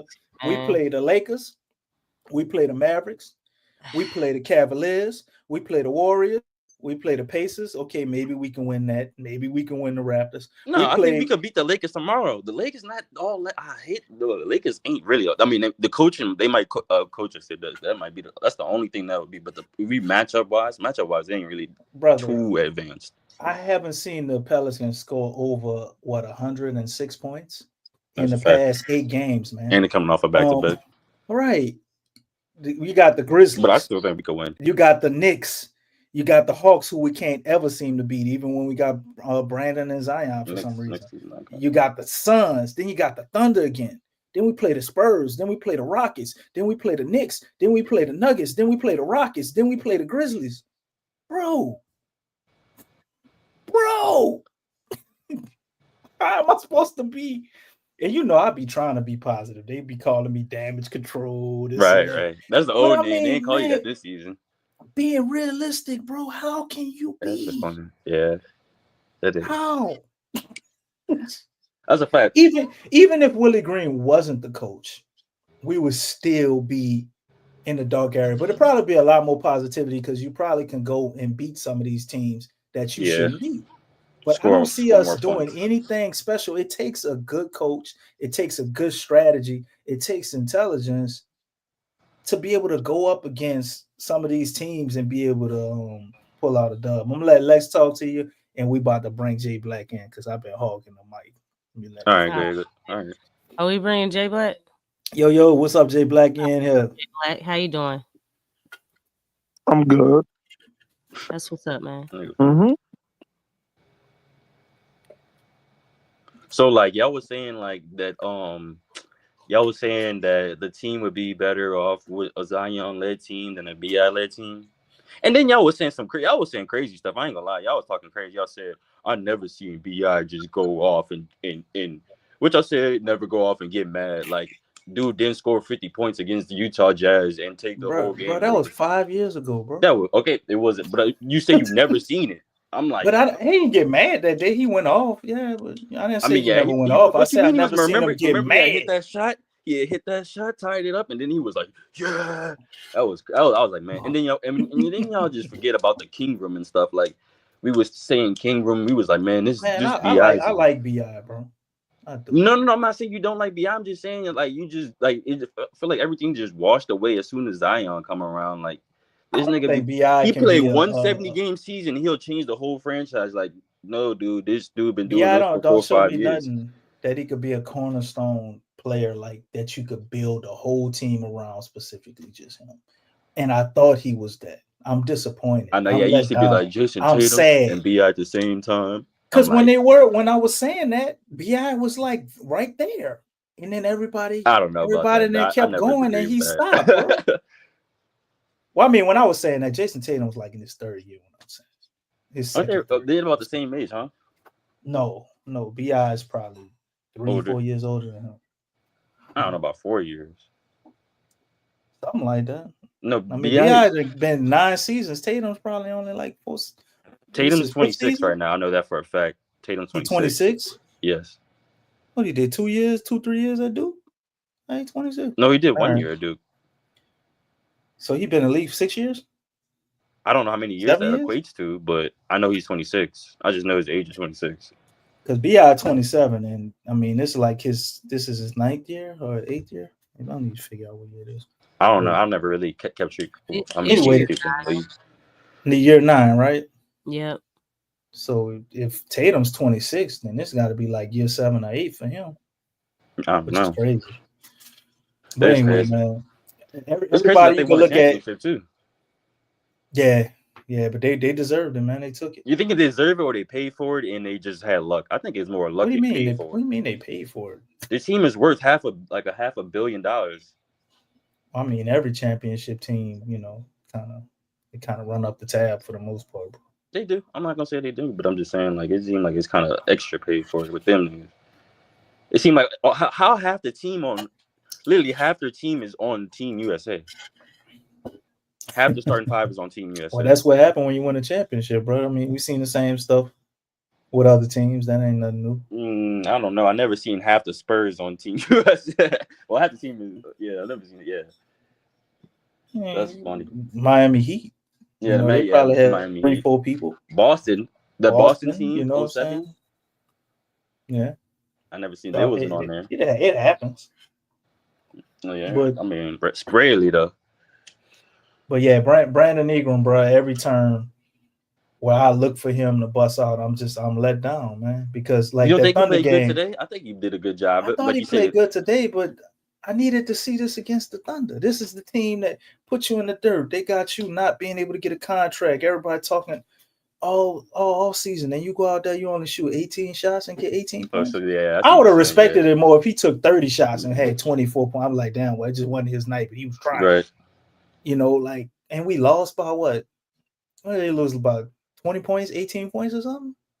Mm-hmm. Man, I just want to see the fight. I want to see you go out there fight, bro. All the players I grew up watching. But at least, okay, yeah, maybe BI's like, but I still like if I had to choose, I'm not choosing Zion, bro. That is that's insane that people people think that like how can you really choose somebody that's only really played less the games played then what is it? He played less games than he played less games than he missed. He missed more games than he played. That's what you're trying to say. Less games than he missed. That is Right. crazy. It was like, yeah, we could build around him. Like, no, that's not how that But works. check this out. It is how it worked. Because check this out. If you built around Zion, and if Zion ain't there and you didn't win, what would happen? You would have a awesome top draft pick. And then at what point, if that happens a couple of seasons and you build properly, you would be prepared for a hurt Zion instead of Or we could spending just trade him a and get bunch a of. different player now and have to worry about a hurt Zion. Like, why is that the option? Why is I gotta wait? You ain't till gonna the get draft? nothing for Why him if can't I you just trade get rid him. of him? I said that too. You're not gonna get nothing for him. That might work out. You It's could get something for him. Dang, you ain't gonna get You no don't think we could get substantial. Jeremiah Grant? I'd rather take Jeremiah Grant. Jeremiah Grant over Jeremiah Zion? Grant? Oh my I'll take God. Oh no, Jeremiah. you He out. does. What did he say? He played less games. Man, He I played. keep dealing with her Zion before I go get Jeremiah Grant, man. Yeah, I'll take that's Jeremiah Give Grant. me just give gave me 4 or Zion 5 30. draft picks or something He like just that. gave And I think Zion about 30. it. Calm down. Let's talk real stuff. I Come don't on care. now. Jeremiah and What he Bi did with last me night or the at night or center. when last time Come he on now. played, man. Come on. Jeremiah. Let's say we get Jeremiah Grant You and keeping Zion BI? And you gonna keep BI? and Shady on. Let's say we got Shady on. come on, man. Come on. That spot ain't doing shit. So what I think the Zion over BI because Zion got more upside and like Upside to sit on the bench. yeah Man, that Zion got top yeah that potential. 20 He not ain't even the reaching. potential not even they average more like he averaged 27 like we forgot that he averaged 27 too. But that same year, BI averaged 26. Let's be Yeah, real. yeah. Hey, They both played better under Stan Van Gundy. oh no, I don't know about that though. Statistically, but our defense was terrible that year. It was kind of like the defense it is this year. Like defense was terrible back we had a then. bad team too, though, Jay. We didn't really have a good team. Oh wait, so who was the team? Lonzo, Eric Bledsoe, B.I. Zion, and Steven Adams was always getting hurt. And Steven Adams. We had Jackson Hayes, Kill Alexander Walker on the bench, JJ Redick, Nicola Melli, Kyra Lewis, and Willie Hernangomez, Didi Lozada. Didi came at some point. Nah, he came later. He ain't come that year. He wasn't that year. Like Didi was there. At the end of the season. Saturansky, like come on, man. No. Saturansky got. He came later. He came with the trade for Alonzo. Okay. Yeah, that's when I was really pissed. Yeah, that's when I got pissed off that one. We should have got your boy. It was in Utah. That's what we were saying the whole. Yeah, marketing. But yeah, what did we trade Zion for him? Yeah. Nah, I was against that at that time. I agree. You crazy? I don't know what you was on, Jay Black. What I said? Because I didn't believe that Lauri Markkanen could play center until they started playing. He don't stay healthy too. He don't stay healthy at the time. I didn't care if he could play center or not. He was a 3-point dead-eye shooter, bro. We had no shooters. None. Right. You think they would have played him at center? I didn't believe in that. I don't think they would have put him at power forward with Zion coming out or something like that. He wouldn't have started. See, it would have been something. It's like, yeah, they would have. I don't know. Probably would have been a great fit.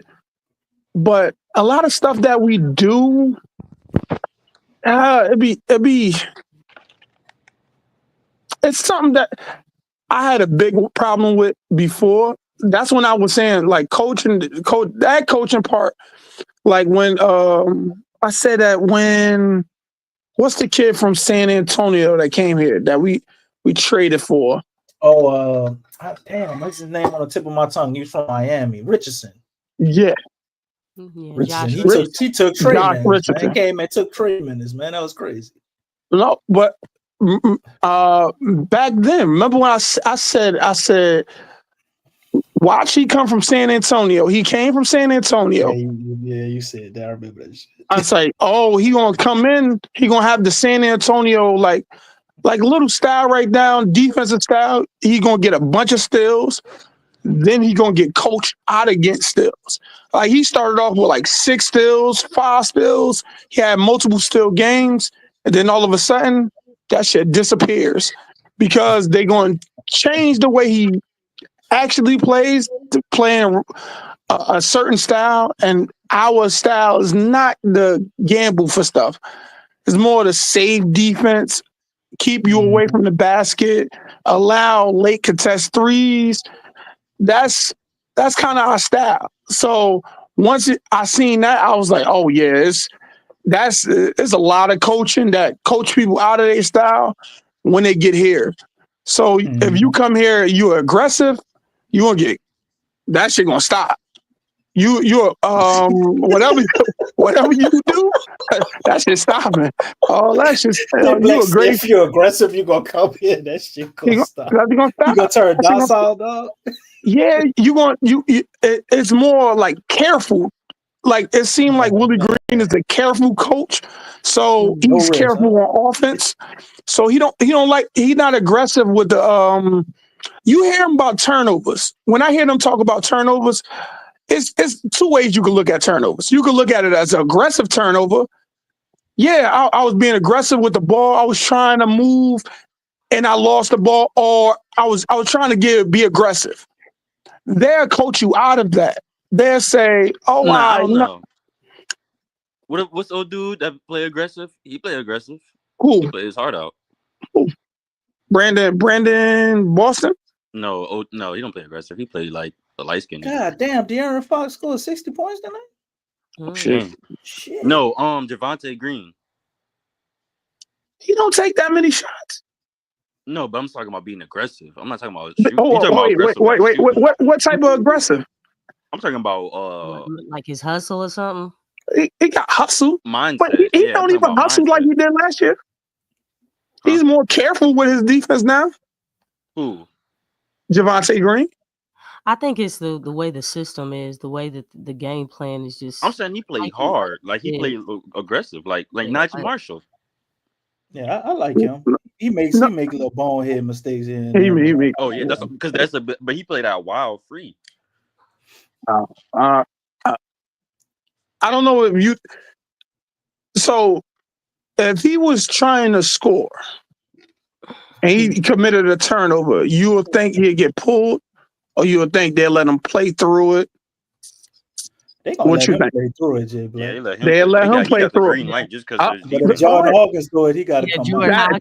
There you go. So it depends on it's a favoritism thing.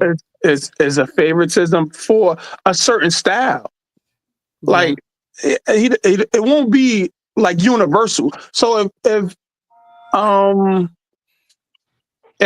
Jose Alvarado was aggressive, like super aggressive, and did shot 15 shots, and it's some of the great players out there, or great players out, some of our best players out there.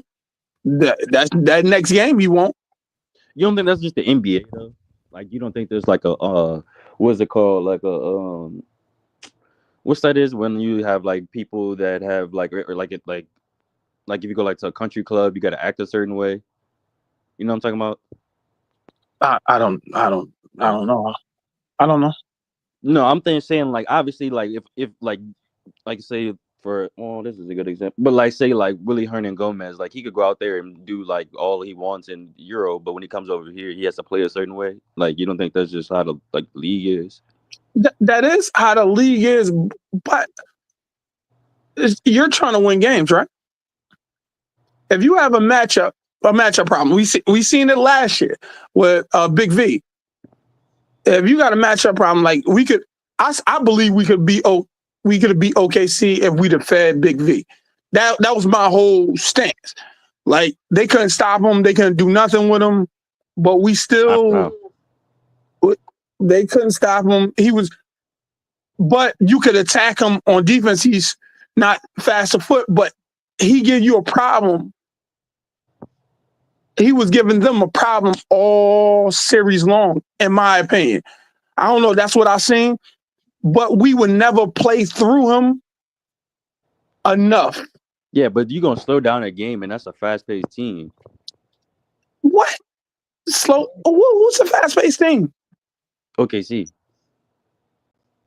All they're gonna do is get up the court and shoot your three off your head every time. You're gonna be fighting threes with twos. When did they do that? That's anybody though. What do you mean when wait. they do that? That's the whole identity of their team. No, their identity is to stop you and cause turnovers. I'm talking about offensively. Offensively, they attack the paint. They attack the paint. They attack the paint. Paint the great. They attack. So you saying they wasn't shooting our face off the whole series? Because they was attacking first though. They was that's what they do. Even when you see Josh Giddey in Chicago, he was shooting. It was crazy. He was shooting threes. It was the craziest thing I've seen in my life. Josh Giddey, his play style is a OKC play style. When you see him play in Chicago, they don't tell him to be. Dyson Daniels what? He plays the same style as Josh Giddey. Nah. We was complaining. He think about some of his offense, man. But they totally different. They totally different. Yeah. When we seen, offensively, Dyson Daniels is better at defense, but offensively, no rebound, assist, attack the basket. They different. Yeah. But I can see a sort of a something. It's just Australian. Like you got to think about the Australian. That's just an Australian way to play. Yeah, you don't think about Ben Simmons. Josh They Giddey, all Ben kind of play the Simmons, same. Dyson Get Daniels, they rebounds, all assist, bro. attack the basket. No, Dyson don't attack the basket. Like, we was complaining about him attacking the basket. He can't dribble, bro. He can't get. That's what was one of the complaints about him. Huh? So wait, so you saying that that was one of the main complaints, and here he wouldn't have had that freedom anyway. And New Orleans, he wouldn't have that freedom. About attacking the basket, Jay. Like they wouldn't. He just no. I'm not. Oh wait, I'm not saying that they would be mad at. I'm saying his play style. If he was playing like that, he not allowed to play like that here. He's not allowed to play like he play in Atlanta. Like he all the freedom he got. He don't got. Hell no. He'd have missed a couple shots. Oh hell no. They'd have talked to him like you'd have seen somebody talking to him saying, "Give it to Bi, give it to Zion, give it." Even though we got our star, he wouldn't be allowed to do a lot of things because we got a bunch of scores already. That wouldn't be his job. His job to be That's defend. what I'm saying. Like it's a hierarchy. That's why people don't go crazy. Like you saying be aggressive, but this is a hierarchy. They got stuff in place. What? Half of them be hurt. Half of the year. But that's what I've been trying to tell That's what I've been trying to tell people, bro. These people don't know what to do. This is stuff that's ingrained. This is why they're called starters. Like there's ways that they know what to do. Once you get out there, you got the whole organization on your back. Javonte Green played 10 games. Brandon Paulson was not playing. I never even heard of him until they picked him up. Like how are they supposed to? But obviously he came out. He knows he knows how to play. I mean, he getting the shots too. But that's what I'm trying to tell y'all repeatedly over and over again. They don't know what to do. Like they don't have no go-to really. They're not like what you want them to like. They're trying to play their best. Obviously, really could coach them better. They could get them open plays, maybe like a JJ Redick where JJ gets their players open, gets some good shots. But at the same time, like there's only a few good coaches in the league if we really being honest. Like. It's gonna take. It mainly is really on the players. I don't know about that. Who are those good coaches? Who are those kids that you're talking about? Who are the few good coaches? Yes. Yeah. Over in all history of time, or just no? We're talking about in the league now. Who do you think? I don't know. Let me see who you think is good coaches. You just. I don't know. Do you think there's a lot of good coaches? You think Chauncey Billups a good coach? He beat us. Yeah. Okay, we beat them. So that makes Willie Green a good coach. Did you see? No, they beat us twice, and we beat them once. But we have more talent. We have more talent than them especially when we beat them. What are you trying to say? That's not the point of the conversation. Is Chauncey Billups a good coach or not? I would say mid-tier. He Okay. mid tier. That I gotta sit back and think of that. You got a more important question. Is Chauncey Billups a better coach than Willie Green? I think so. Me personally, I don't think so. I don't think so. I don't. But Actually, yeah, gotta, you're right. Because I don't. What is Chauncey Billups good at? Like, I don't see it. we say that Willie don't have an identity, but Chauncey Billups really doesn't have an identity. Like, he might be coaching up Anthony Simons, but we could really get that to Dame and CJ. Like, what is Chauncey Billups? What have you seen? I watch basketball content all the time. I have never seen a video on Chauncey Billups. Never. All right, we ain't gonna make Good this or Chauncey bad. I haven't Billups. seen one good or bad. Oh wait, that's a good thing. Who's the good coach? Yeah, what are the what are the good coaches? got away from the question, man. What's a good coach? I said I don't know, but I asked you who do you think is a good coach? No, you brought up the point. No, you question first. You said there's only a few good coaches in the league, and we're asking you who are those few good coaches? You gotta say somebody because you think somebody's a good coach. You mentioned was Chauncey Billups. No, I'm saying who do you think is I said a good coach already. Who? JJ Chauncey Redick. Billups? JJ Redick? You said JJ Redick? Yes, he's a good coach. Okay. All right. Okay, JJ Redick. The only one? Is that the only good coach?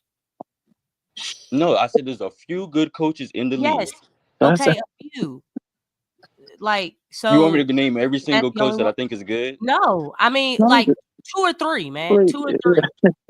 Oh, but I that's what I ain't trying to said. get silly You with it tell or me who's anything. some good coaches, and I'll say who my good. Oh, coaches you'll are. say if they're good or not. All right, you want us to brainstorm. No, I don't. I'm That's just saying. Like, Mike Malone. Wait. I'll All say right. Mike Malone. who's Mike a good Malone. coach, and then I'm gonna say what I think. Oh wait, I just coaches.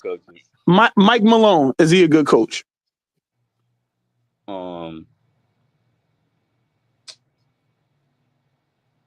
That's a good question. All right, I don't know. That's a good one. I don't know. You don't think Mike Malone championship? Oh, okay. Joe Mazzulla. Joe Mazzulla? No, he's not. Nah. Joe He's a Mazzulla? good dude, though. He's not a good coach.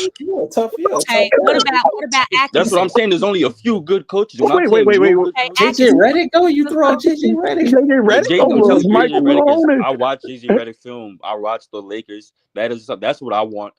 That's what if I had a team. Oh, his creativity or something like that. Yes, I love for like creativity. 13 games. Oh, nah. Yeah. But I'm saying the creativity, the mindset. Dude, Mike Malone is the champion. Mike Malone. I don't know Mike Malone. Like I'm saying, like I never heard. Oh, you don't know who Mike Malone is? Oh, Mike Malone's a good coach. Like that's never heard. I don't hear nothing. His identity, no nothing. He has no identity. Huh? Like when you talk about a good coach, you think about Eric Spoelstra, Ty Lue, Popovich. Now you got it. There you go. You know what I'm saying? Straight to the top. Who else? Steve Kerr. Okay. He was getting heavily criticized before he had this great start. He was getting criticized. This season? Not this season. Like before the season started, it was heavy criticism on him because they were saying that they was coaching. They couldn't get people to play. But that's what I'm saying. That's what a good coach does. You turn out all that noise and you perform. Okay, I agree. That's a good. That's what I'm saying. These are good coaches. That's when I said they got a few good coaches. They got a few good coaches in the league. So Kenny Atkinson and Cleveland. He's a good coach. See that everything changed. Everything changed. He wasn't a good coach before. Now he was a good coach in Brooklyn. What are you talking about? Yeah. What did they do in Brooklyn? Oh wait, what did they do in Brooklyn? Oh, so that makes you a good coach if you go to the playoffs. Well, I mean, he got a team as talented as the Pelicans right now to the playoffs. In the East, though. That's the East. No, but that wasn't the consensus. That wasn't a consensus. Like everybody wasn't saying that he was a good coach. Okay. I mean, what team has he really had to show that he was a good coach, though? You Jay can't Black. keep using me and leaving me like this. Oh my God, you know I have to go to work. You went to work upstairs. Right. All right, next time you try to come through. Okay, I'm gonna let you know. What? I don't know what's going on. I don't either. That ain't on me. Hold on. All right, y'all can keep going. Okay. No, but I was saying, what team has he really had to show he was a good coach, though? No, you don't need Terry Stotts was a good coach too, though. I'm thinking about Terry Stotts was a good coach. If you think about it, I thought about it. I don't know. I don't think so. What about Frank Vogel? Frank Vogel, he got better after he Frank at Vogel used to coach first the Pacers, huh? With Paul George and Roy Hibbert. that was a really good team at that time. Yeah.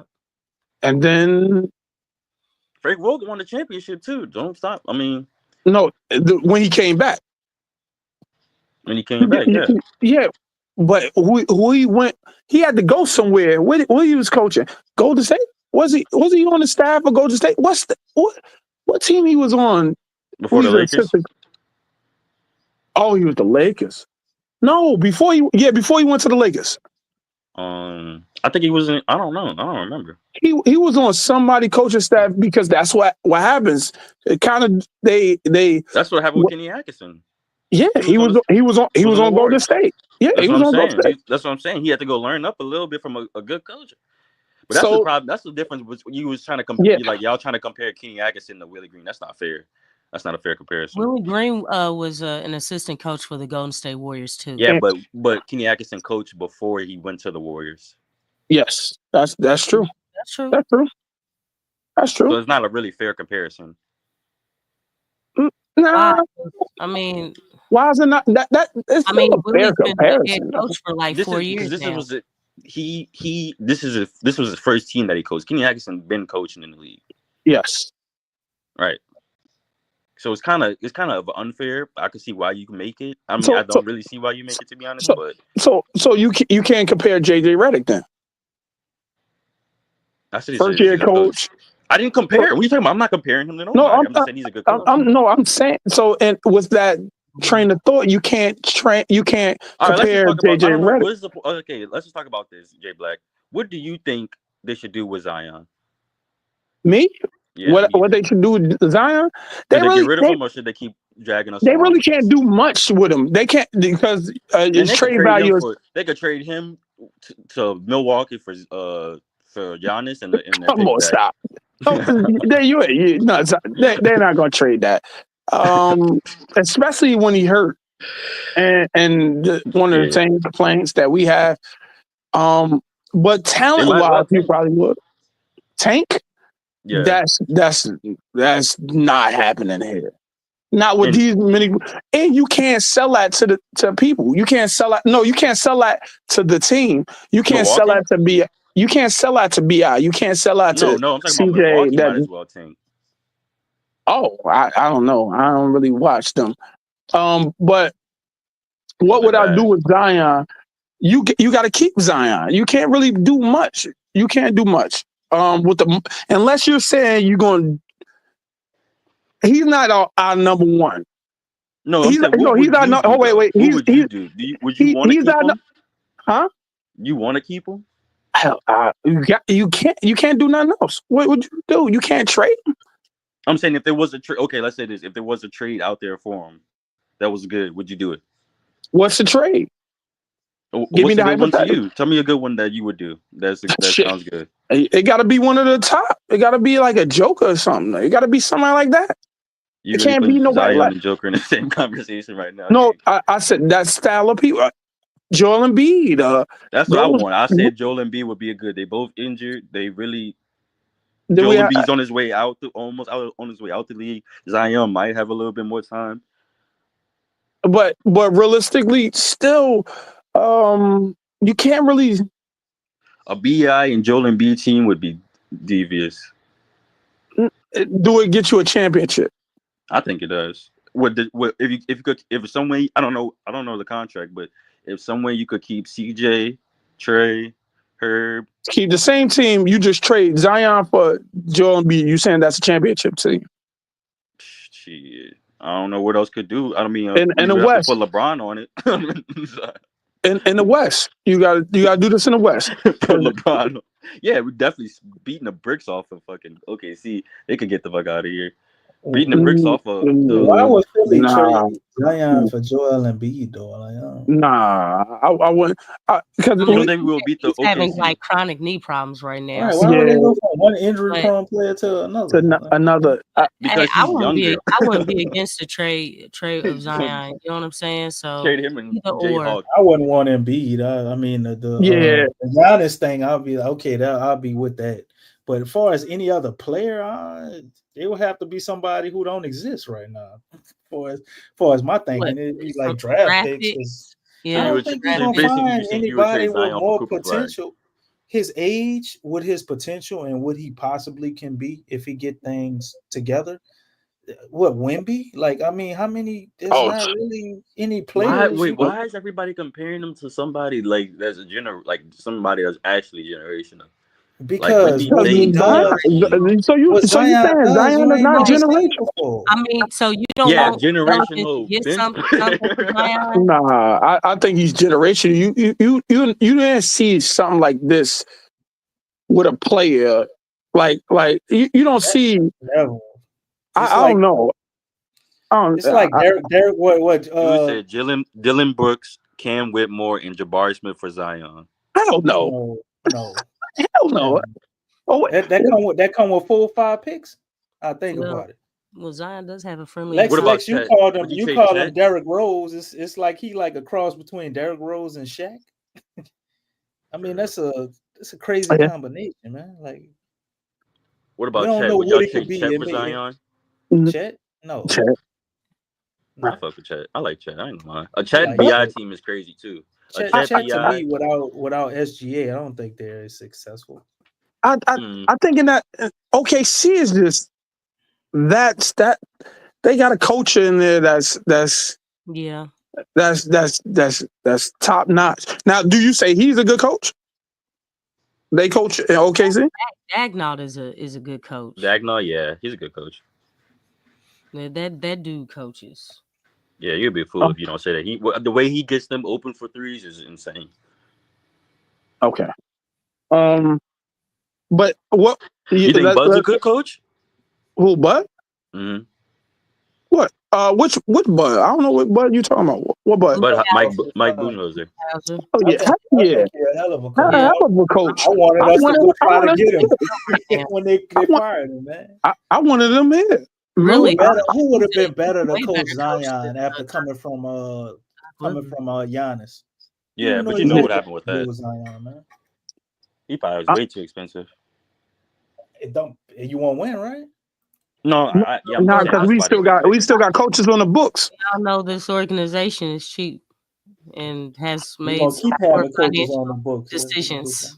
You're gonna keep having coaches on the books until you open your pocketbook and get the right one. It's gonna keep happening. And when I say like a good coach, I mean somebody that's gonna be remembered in history. Maybe you might be a good coach just for this generation, but I'm talking about a good coach when you gonna go down in history. Any coach that wins a championship will go down in history, bro. I if think you won a championship, you automatically a good coach. That's cap. Make adjustments. What coaches that were good that didn't win championships? Now you got some where the game passing by and they're not good no more. I don't know who coached the Houston Rockets when they won back-to-back championships. Rudy Tomjanovich. Come on, man! Okay. Like everybody know that he's a good coach. I never heard his name till today. That's first day. Rudy T. How old you is, bro? 20, yeah, Rudy T. 5. Oh, okay. Rudy T. was he was a hell of a coach. I'm an '80s baby, so you know, like you was born in that time, but I'm saying if you was watching it real time. Okay, so who was the coach for the Celtics when they won the championship? Which Celtics? In the 19 when Bill Russell won 16 in a row. Bill Russell was the coach, and it was I said that's a trick question. And that was just that 1 year. That was the last year, the last championship. No, Red, bro. Red. That was just 1 year. That was 1 year. He was the coach. That man won Red more Auerbach. championships than any other coach until Phil Jackson passed him up, bro. Yeah, it was Red Auerbach. That is crazy. It wasn't just 1 year. Nah, he was a player coach. I think it was What No, I'm saying one that year? 1 year when he won that championship. When he was the Nah, player he coach, was a that was player coach Bill for Russell. yeah, I think. Huh? Yeah, Bill No, Russell I'm saying because Rob he won a championship one time as a coach. Red Auerbach only got. I think he got 9. I think he got 9 championships, and I think Bill had 1 2 because he got 11. He got 11 overall. If I'm not mistaken, but I would say Zion. I think LeBron should have did that. I ain't gonna lie. I think Zion upside is still amazing. BI upside is not amazing. It got a ceiling that wherever you see it is. Let's say you add 5 points on it. That's probably where it's going to stop. We don't know where Zion top is, so you'll go more with that over something like BI. You know, I was like, but BI can't get past certain teams. Certain teams are giving problems. We see it. OKC are giving problems. Right. So we don't see the. I mean, do we really see OKC? When's the last time we seen shit? OKC? We just seen the playoffs, bro. We just seen that. I know, but that's because if you double teaming you in the playoffs, you're gonna have obviously you're gonna have problems, gang. CJ wasn't even there. Oh, CJ was there. Yeah, he was out there. He was out there. He was on the court. Obviously, he was on the Did court. he show but I'm up? saying No. Did he show up? No. But he was out there. Yeah, he was out there. Yeah, so was Zion. Zion was out there too. Sitting right next he wasn't there in the playoffs. Sitting right next to BI. No, we're talking about he was playing, bro. No, I know. CJ, BI, and Trey, man. CJ That was should be playing, enough but I'm to saying, compete. and he was on the court, but he didn't show up every single game. Yeah, but if you that guy, you supposed to have the gravity to get those guys open shots. Right. If Zion was there, you're saying Zion wouldn't get those guys open shots? You know, he would. I mean, I don't know. It would depend Zion, because Zion, they got a problem defending Zion. I'm trying to think about OKC. A Lou Dort Zion matchup is a crazy matchup. I'd like to see. You can't have if you have Lou Dort on him, then you can't play him on BI. Now BI had to have a. No, I'm saying that BI. No, we're saying that BI wasn't there. So if BI's not there, then what? So if you have another shooter around Zion, now it's even dangerous because now you could just isolate Zion all day. But you have to have a good defender. Lou Dort is not enough to defend Zion 1-on-1. If you're saying 1-on-1 or in a team defense, but then he's gonna play his heart out and lose and be injured for the next 4 weeks. That's the problem. You thinking so simulation. You putting simulations and not putting real stuff. Every time Zion tries to do what you think he could do, he's out next 10 games. Don Riss, That's the mindset you keep having. Go watch last season, bro. He played a lot of games last year. Then the best games we had last year, some of them were without BI, bro. Bro, you just what is it called? Disregarded when I said BI scored 50 because it was a few seasons ago. Like, we got recency bias. That's what I'm saying. We didn't go back 5 years. We just went back a season. Okay, well, let's go back 2 seasons ago. Technically, we're going back like 20 games. Just go 20 let's games. Let's go back last season again when Zion put 40, and then he got injured for 3 weeks. Like, come on. Like, bro, start thinking. Like, I don't remember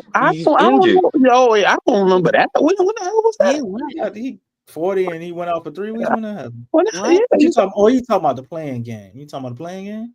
Yeah, I don't know. No, that was the playing against the Lakers. That's what I'm saying, guys. Come on, like start thinking when Zion really put in work, he's gonna get injured. It's just like when you blow your gasket in your car. He put in work on the Suns and the Minnesota Timberwolves and he didn't get hurt. Like I don't think it's necessary. Work, but when they just put everything on him and like our only source of scoring is him, I gotta be honest now, Rich. I kind of agree with you. When they ask him to just carry everybody, he like that's basically gonna happen if you trade. That's what I'm saying. That's what's gonna happen when you trade Zion. You could just see trade. You got DeJounte Murray. You got DeJounte Murray. And DeJounte Murray don't get buckets like that, gang. Man, you He don't crazy. get What? buckets like Bi. I mean, we Dejounte Murray don't only get have buckets one. like We Crazy. Bi. only have Oh, one now You know you DeJounte Murray made the All-Star DeJounte. game over BI, right? You do know that, right? yeah. You laughing right now. You Okay. don't get the And so bias. Bi made the All Star game over Dejounte Murray. He wasn't No, even in the league when DeJounte Murray was he was like a probably rookie. a rookie or wasn't even starting. First of all, they wasn't even in the same conference, so how he made it over him, that don't even make sense. They Second are of in the all, They when same he were the did conference make, same with the conference. Spurs, bro. He the Spurs. He went to the he oh, he really was in the went. Spurs. He was in Yeah, the that's Spurs. what Yeah, he you're went to right. the. You're right. Damn, bro. Don't get crazy with us. Like, Rich came with it on his mind at night. yeah, He but just No, I'm just saying, computational. like, He ready. but you saying Dejounte Murray would get buckets like Bi would get buckets? That's he crazy. got 40. He got 44 against Dejounte both. got 44 last year. BI got 44 5 years ago. Replacing Bi for Dejounte Murray is insane. It's That's not. We literally not. they are I'm not. matched, We not. bro. We're They not are saying matched. we're gonna replace. What I'm saying is, look, it wouldn't be a crazy drop off. It wouldn't. No matter of fact, it ain't no drop off at all. I know, yeah, It you ain't- just keep losing, huh? No, what is- especially with Nah, DeJounte. nah. With Now DeJounte we being a going That's too point like far. that's guard, Like, like bro, I I'm think saying like is Zion out and we relying on Dejounte. We're relying on Dejounte and Brandon okay, Boston. let me ask you oh this. Would you wait. say So you saying with the rest of the team, if Dejounte was here, you saying we'd still be losing like this? I'm trying to figure it out. I'm trying. That's my, I Hell don't no, know we that for a wouldn't. fact. Hell no, we wouldn't. who's a better playmaker? DeJounte or BI? Who can make their players better? That. Oh, Huh? Consistently. Who can make the Huh? players better? Oh, yes. I think yeah. 'Cause I'll tell you to Dejounte. go watch Atlanta last year with no Trae Young. He Yeah, beat Boston. They beat Boston, bro. Twice. And With no within a Trae week. Young. That was within 3 games. They was on a 3-game winning streak right there. They beat Boston, then they beat somebody else. I think it was Man, probably I can't Indiana, wait for and then DeJounte beat to Boston come back, again. man. That dude been getting disrespected the whole So time. He's been hurt. okay, so It's crazy. so you don't think they would win games too with a Dejounte Bi team? You think it's just a Dejounte? No, I Yeah, think they would. they win games, but we're talking about the ceiling. You're trying to win a championship. That's the name of the game is to win the championship. Zion isn't making it to a championship game. That's the problem with people. Like he's not making it to the championship. There's a whole bunch of people. Nah, He has a better chance than He's Bi not do. even making it past the play. He doesn't make it to the playoffs. We never seen him in the playoffs. We seen Bi in the That's what I'm playoffs though. saying. But we seen B. Oh wait, we seen Bi in the playoffs. Bi's won playoff games. He did, but So we seen how bad he Has was. Dejounte been in the playoffs? yes, with Atlanta. Hold up. Oh, they went to the playoffs in Atlanta. Yeah, in Atlanta, and I think the Spurs. You sure it the wasn't a Spurs play-in? Oh, I think he was. We knocked them out the play-in. Oh, playing. Okay. Yeah. Oh yeah, They went to the playoffs. He went to the playoffs with Atlanta, and I think they got put out in the first round. Oh yeah, I remember. I think I remember that. Yeah. But so you would give Bi 50 million. Oh hell no, I ain't giving him 50 million. Oh, wait, if you ain't gonna give him 50, how you gonna say we gonna build around him? If you can't give him 50, why you can't give him 50? If you gonna build around him, you don't believe what you're saying. Then. I don't think anybody's giving him 50. That's what I think. Huh? I think that's a bluff. Well, No, yeah, we talking about you. If you was the general manager, would you give him 50? And it was either give Bi 50 or Zion 50. You saying? Yes. I'm giving Yes. Bi 50. I don't care. Oh goddamn. I'm giving Bi 50. We fired already. Okay. Yeah. We fired already. Let me ask you this, Don Rich. Do you think it's possible for Zion to not get hurt so much? No. If he got maybe 10 easy baskets a game, he didn't have to go in there and get fouled. So like he got somebody. He got him put not 10 easy baskets. I mean How is 10 he gonna easy get points. 10 easy baskets? Easy points. How? How does he get that? Well, that's what point guards do. You know, you have a good point guard, they'll Sure, create absolutely. an opportunity for you Absolutely. to get a high quality shot. You know, point guards and also coaching. A coach could unlock maybe another 5 points. Absolutely. Easy points every game. And then if you play your cards right and you know how to manipulate the refs, you can get another 6 to 8 points at the free throw Absolutely. line. The name of the game is being smart, man. Knowing when to pick your spots and unleash that power he got, and when he can kind of take his foot off the gas and be able to get easy buckets because of the system around him and the players he play with know how to get him good looks. True. I don't That's think what I think Zion about have none of that right now, or at least last year he didn't have none of that. Like when he scores, everything is hard all the time. Because it's So play he don't style. have to get hard baskets all the time. There's always going to be his play style, Jay Black. But if he don't have to get hard baskets all the time, I think that severely cuts down on his injuries. But that's what a lot of people were saying, that he needs a jump shot so he can open up different play styles. So people have to they have to respect something different. If they own, doesn't even get better. He doesn't have easy time to points get every better. game. Amari Stoudemire ain't just trying to bulldoze it. And he had Steve Nash for a lot of his career. But after Steve Nash, he developed a jump shot and he developed a three-pointer. Yeah, but I'm saying Zion. That's why we're saying that Zion's play style, he needed to get something different. Go every time 50 million. So Zion I'm gonna give a dude no is a jump hell shot of a 50 cutter, million. man. Him and her probably the best slashers on the team, bro. Yeah, they might they be, never but utilize that with Zion because he's Very you need him to have the ball. You need to have his you need to have him. Go ahead. I say his slashing ability. They very rarely utilize it.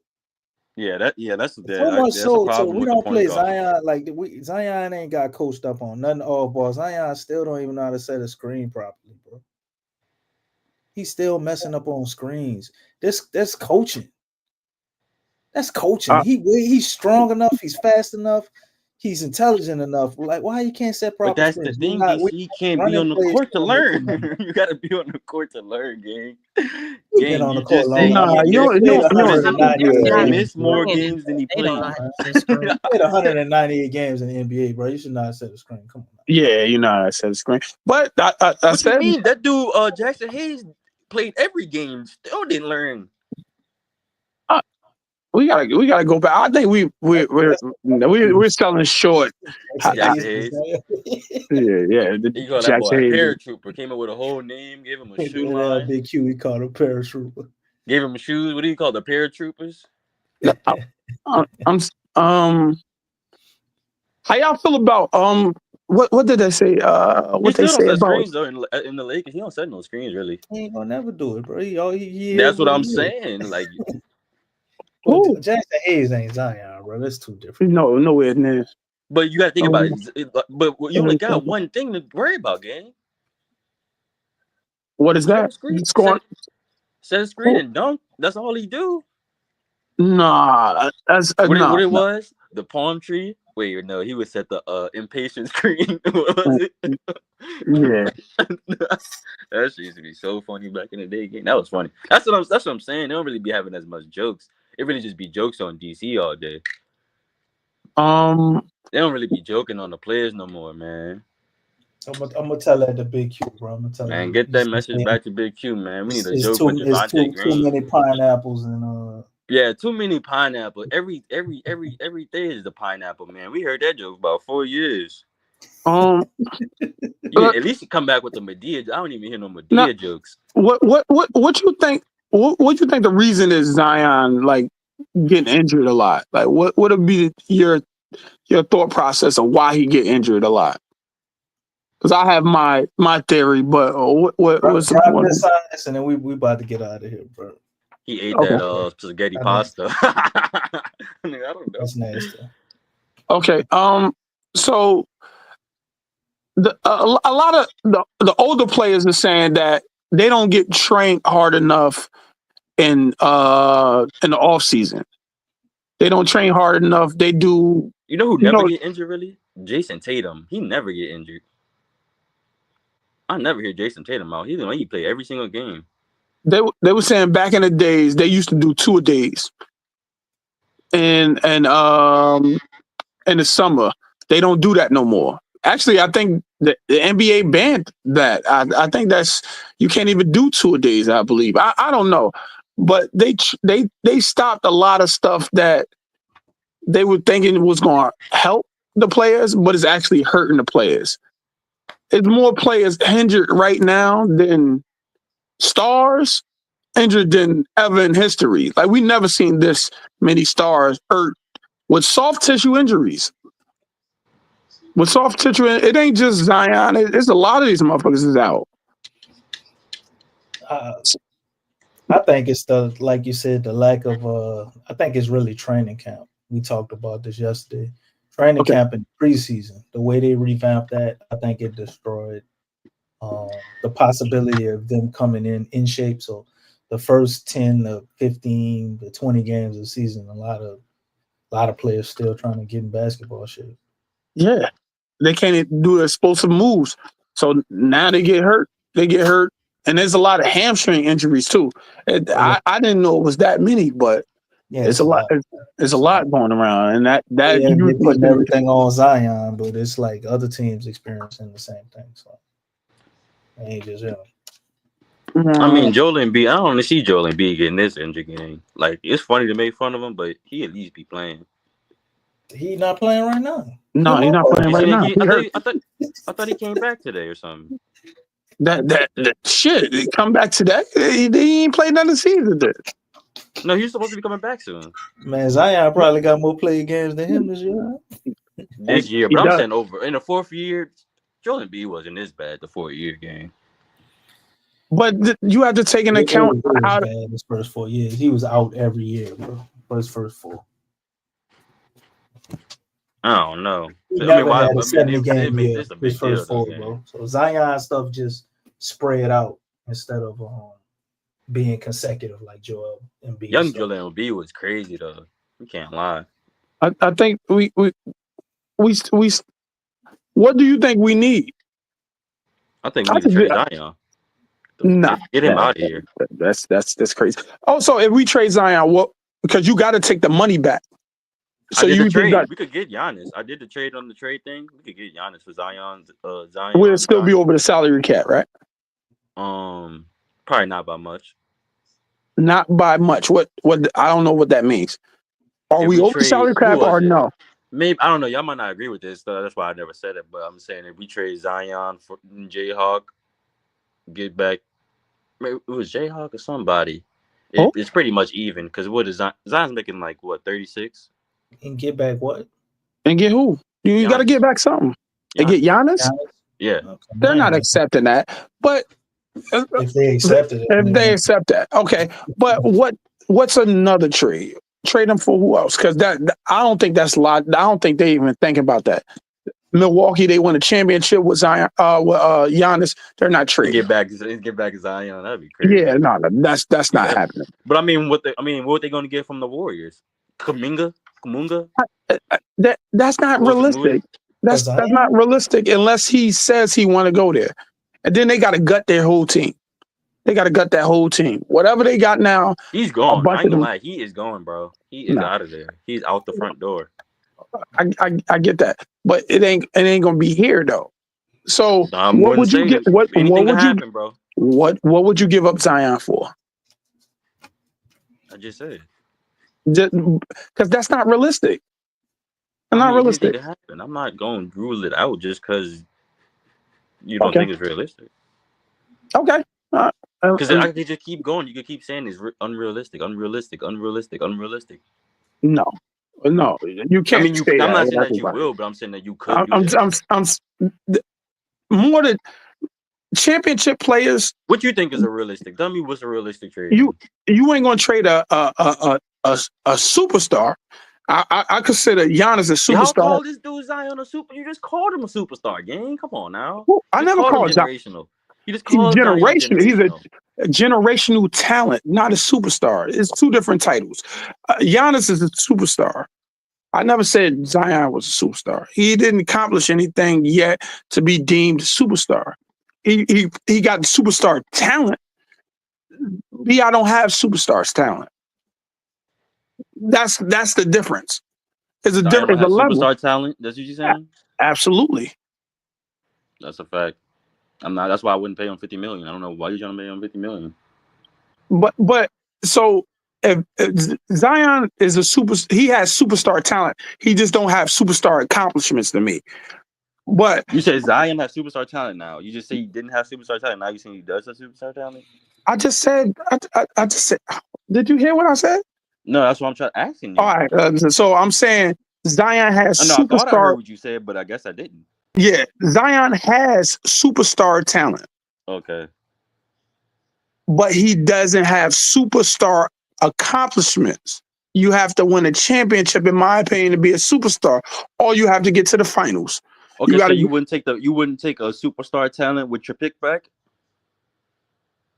so if I'm Milwaukee Bucks, I'm not trading Giannis And our pick? for Zion. No. I'm No. done. I ain't gonna Fuck what am I doing that for? Because what else you gonna get? You're gonna get Moses Moody and What? Kuminga. Did he force his way out or something? Am I missing something? Is on the horizon. That's what you're missing. It's Oh, on all the right. horizon. Well, yeah, man. All right. Oh, we Yeah, going that's into the dog yeah, zone, man. yeah. Each one of y'all get one Yeah, more shot. Yeah. You can say what you want to do to fix the team. Jay Black, you give your take on fix the team. Okay. Go ahead, Don. You said what? I mean, whatever you want to say, man. Your Just last whatever I wanna statements, say. but I say how you want to fix the team, what you want to do with Zion, whatever you want to say. Go ahead and get it off your chest. And then Jay Yeah, Black gonna follow you in this. y'all been having some pretty good ideas bringing in. I would like to see a two big man lineup. That might sound crazy, but I like to see a 2 big man lineup. I don't know. I'm with you on that.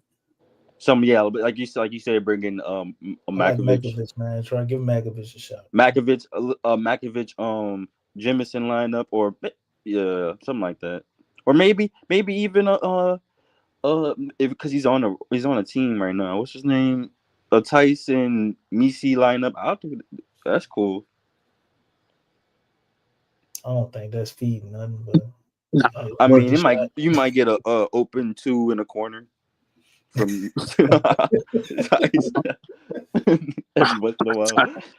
But look, like they said, that game rebound had been changing the games up. So you gotta. That's what I'm saying. Try it out. Murphy, bro. It's Trey Murphy effect. That's what I call it. Because he pulling the defender out of the paint that got to constantly guard him at the 3-point line now. And and he gonna snatch some rebounds too. So I think that's allowing him to get more offensive rebounds. Tice could hit the 3 every once in a while. You know what I'm saying? So that's a game rebound and an open and a 3, baby. You'll be open in a corner. Yeah, Misi done took his minutes. That's what I'm saying. We could get a Misi and Tice. You know what I'm saying? Maybe not play JRE as much because that dude's a bum. No, JRE is the power forward. They play him at the power forward position. They don't play him at the center unless they got Zion. Play Tice at the power forward. That's what he's saying, Jay Black. Tice at the power forward might be something, man. I'm telling you. It might be. It might be. But they're not doing that. They're not doing that. They're not doing that. That's not would even. never do that. Willie Green wouldn't do that. So you got Tice. JRE would have to get hurt. That's all you want to get out there. You want in the show all Tice. Yeah. No, I'm the real. I feel bad for you. That's why I'm laughing. So like I know you got. Oh no, I don't want to end it on that. So big man lineup. What I'm saying, like I don't think we can do much to fix the Pelicans unless you're saying the overall on you got to trade BI and CJ. Unless you're saying you gonna keep this whole group together and stay because you're trying to stay under the luxury tax. If you're saying take that off the table, you could do anything. You got to see this. You got to see this roster out. You have to see this roster out because we didn't see them play together. You if you're gonna burn, you're gonna burn everything. I believe, and just go for Cooper Flag. And if you're gonna do that way, then you got to trade. You don't got to necessarily get number 1 though. You could get Amari Bailey is a tough 6'10" dog, shooting a 3, crazy, hops, handles, point guard. You would think you were 6'5". I got that. I get that.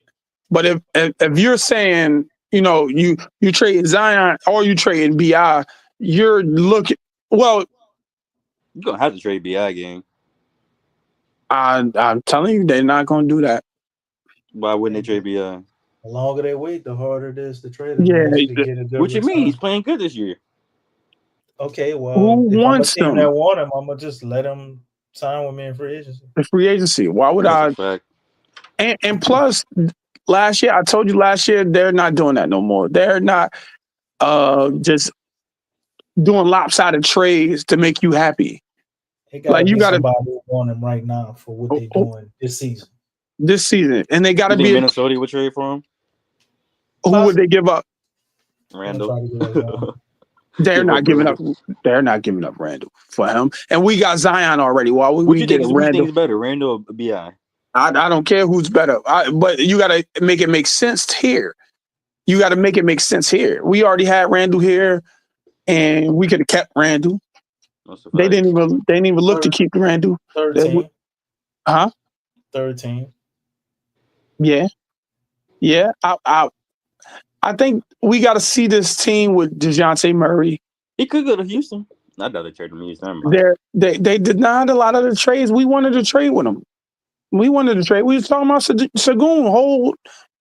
Nah, They was like, man, Sengun. Why would they trade Sengun? You talk about it. That. Jabari Smith and something else, man. I think they could make it happen. They turned But what down. are you gonna do with Probably have to Jabari take. Smith? We though? probably have to take on Dylan Brooks. You mean you want a small ball center? You want a But power forward. Jabari Smith A don't small play ball no center type that of can shoot? defense. I never seen no defense from him.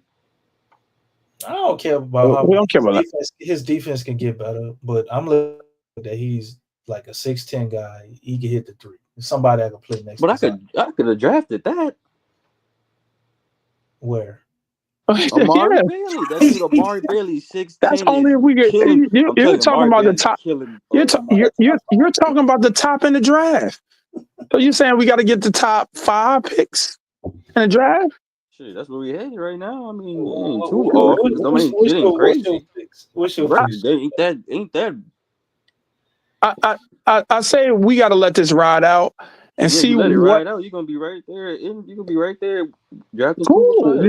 So I don't even have to make a trade then, because you're gonna get a low draft That's pick. a If you're fact. saying that's how They bad we probably gonna get play. Griffith's his best option. Yeah. So Like, what you get fired, you let the team go down. You don't want 2 rookie centers, man. You need one of them to be at least. And he's not gonna be a rookie. League, man. Emisi, Oh yeah, that's I true. don't need 2 rookie big men. It's not a good combination. So would you get a rookie guard? No, we definitely don't need no guard right now. We need we good in that department. We too good in that department. Like, Yeah, what would you draft since you got Eve Misi? What you gonna draft? Another guy. You going a big man. You gotta go big man. 6'7" guy, maybe a power forward. Like power forward that could play small forward. Behind Zion or with Zion? No, he playing with Zion, but he can also How you gonna play him with play Zion, in though? Zion's spot if Zion got hurt. So you gonna put Cooper Flag off the bench? No, Hell no. I say you can play him with Zion. Cooper Flag can play the small forward too. Oh, he can't play this motherfucker. That'd be crazy. Yeah. But you gonna be crying about trade? Oh, Cooper trade. Flag could be a small ball center too. Oh wait, Maybe not early in his career, but eventually. Wait, what happened? I'm saying Cooper Flag could be a small ball center too. Eventually, But I'm saying, so you would put Misi on the bench? Hell yeah. In a I ain't heartbeat. put Misi on the bench for Cooper Flag game. Come on now. I'll do it in a heartbeat, bro. So Jay Black, what else you got to say? What I'm saying is the crazy. we ain't getting nowhere. Yeah, I just think planning out this season is kind of what you won't have to do, unless you're saying you're going to trade BI, trade CJ, because both of them actually had to go under the salary cap. If you go, because you're going to have to bring back money. Whatever you trade, you're trading for, you got to bring something back. It's not just no lopsided trade, a trade. BI and you don't bring no money back. You gotta bring some type of money back. So I don't see it. I don't see it right now, but somebody could just say something and it probably click in my mind. I'm not thinking about it right now. I think they're gonna allow everybody to come back, see how it goes, if that goes past the trade deadline, they don't really have to do nothing. They don't have to sign BI. They don't. If you do sign BI, then you saying this is a championship team. So either way, the Pelicans going to probably win out of this one because they don't have to do nothing. If you saying do something, it got to be doing something to get a championship. It can't be doing nothing just to be getting by. We're past that tier of I just want to be in the playoffs. We should be a playoff team if all our people are not injured. So I think we're good, in my opinion. When everybody comes back, you're gonna see different people play different styles. Brandon Boston might he I don't know if they signed him yet, but they need to sign him. I don't even know if they got the money to. That's another side note. But I think we gonna be good when people come back. And CJ look like he's gonna be back soon. We don't got to rush to nothing. And we got a month or two before the trade deadline. When is the trade deadline? February, I think. Is it? Oh, we good. Oh, we good. Like We get. February 20th. I have to look up the official date. It's in February. All right, so we got enough time. We got enough time to evaluate and see some form of BI, Zion, DeJounte Murray. We want to see that. We want the CJ. We seen the CJ, BI, Zion. We seen that. It wasn't bad in my opinion, but it's still going to be bad in other people's opinion because they're not playing enough defense. CJ Zion Trey looked awesome. So small sample size. I think everybody looks, as long as they, because BI changes play style, so he can play with Zion now. In my opinion, because we've seen it 3 times or 2 times this year in our wins when they scored double digits, like 30, 36 and 31, I believe. They scored 30 in losses too. No, that was a loss. That was a loss. But I'm talking about their play style together. We're not talking about the win. We're talking about that. Did they play good together? They played good together a lot of times. But we need more of the nucleus to see what it is. And I think we're gonna become real deep because all the people that's hurt. So now we getting other people that rep time that never would have got rep time. Now we got gyms. We got another gym in Brandon Boston. And now Jose got some time when he come back. We got Trey, he's back. Herb gonna come back. I think we good, man. I think we good. I think we gonna go on the run. I think we gonna go on the run too. I think we are good. But some people there's some people they be like, nah, we're gonna be over about time they come back. I'm like, bro, we went like 6 games out. Well, let me say my piece and we get out of here, man. Okay. I see it as it's dependent on these stretch of games, which is why you hear a lot of doom and gloom.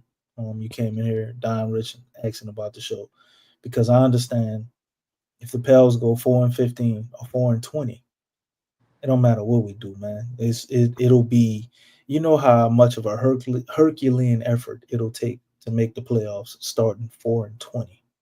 Like in the West, it's almost undoable, and the fall short would be catastrophic because you just mess up your draft odds if you let's say shoot for the play-in and you one of them last teams in there and you get booted out of that. It's just too risky. It's just better to see what you got in all your young guys, evaluate who you're gonna keep, what you're gonna do next year moving forward. Continue to work on Zion's conditioning, getting them up to speed and the whole nine. But there's a strong chance that could not happen. But in my opinion, I think they would have to pivot away from Willie Green, or at the very least, allow him to completely start to step back and trust his staff like he should, like we've seen him do, but not consistently do. And far as the trade Zion thing, I don't think there's any way we trade Zion after locking him up. We got him on the books for maybe another 5 years. If they're gonna move him, they got more than enough time to do that. his stock is really low right now, so it would be a bad idea to do that now. Brandon Ingram has to continue how he played tonight. He continues to play the way he's played tonight.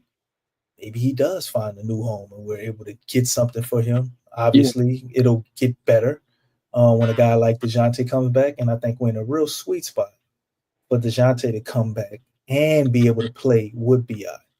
So if he really get it cooking and, BI start having them 40-point games like my man Don Rich talked about, I think you could see somebody call a phone and, want to trade for him. Some people might be mad. Then there's also the chance that BI can come back, we play really good, Zion come back, and, everything is like what y'all saying. So the season is not over. But based on what I'm seeing with our coach, from how he's coaching these games, well, up until tonight, it looked better. At least I've seen changes. It's really an impossible situation for Willie Green to succeed. You heard me saying that in the offseason. Because look what he's dealing with the injuries. And based off of his skill set and what he does, I don't think they've given him everything he needs to succeed. I don't know what Mike D'Antoni's doing. Oh my God. He should damn sure be helping Willie Green with his offense, especially with Zion. And it ain't gonna happen. But nonetheless, we're gonna be right back here tomorrow. It's almost 4 hours we've been in this thing tonight. I don't know if we open the lines up tomorrow. If we do, it'll probably be very short time, not like tonight. But happy to have y'all, Jay Black, Don Rich. Shout out to everybody in the chat, man. It's been an awesome I'll try to show, get in tomorrow as though. usual. What you said? I said I try to get in here tomorrow. I had to do something today. I got you. I'll see what Big Q want to do, man. And I'm gonna make sure I let him know. Don Rich, you say he got too many Jamaican jokes. Yeah, tell him come and joke. At least joke on the players too. I missed the joke, man. We that's the black forces. Yeah, I'm telling him you missed that, bro. So Najee Air Forces, Black Air Forces. Yeah, Najee with the knife. Oh man, the knife, baby. Yeah. But Come until on, we man. meet again tomorrow, man, go Pels. Please like Paratrooper. and subscribe to the show. And we'll holler at you tomorrow. Peace. Go Pels.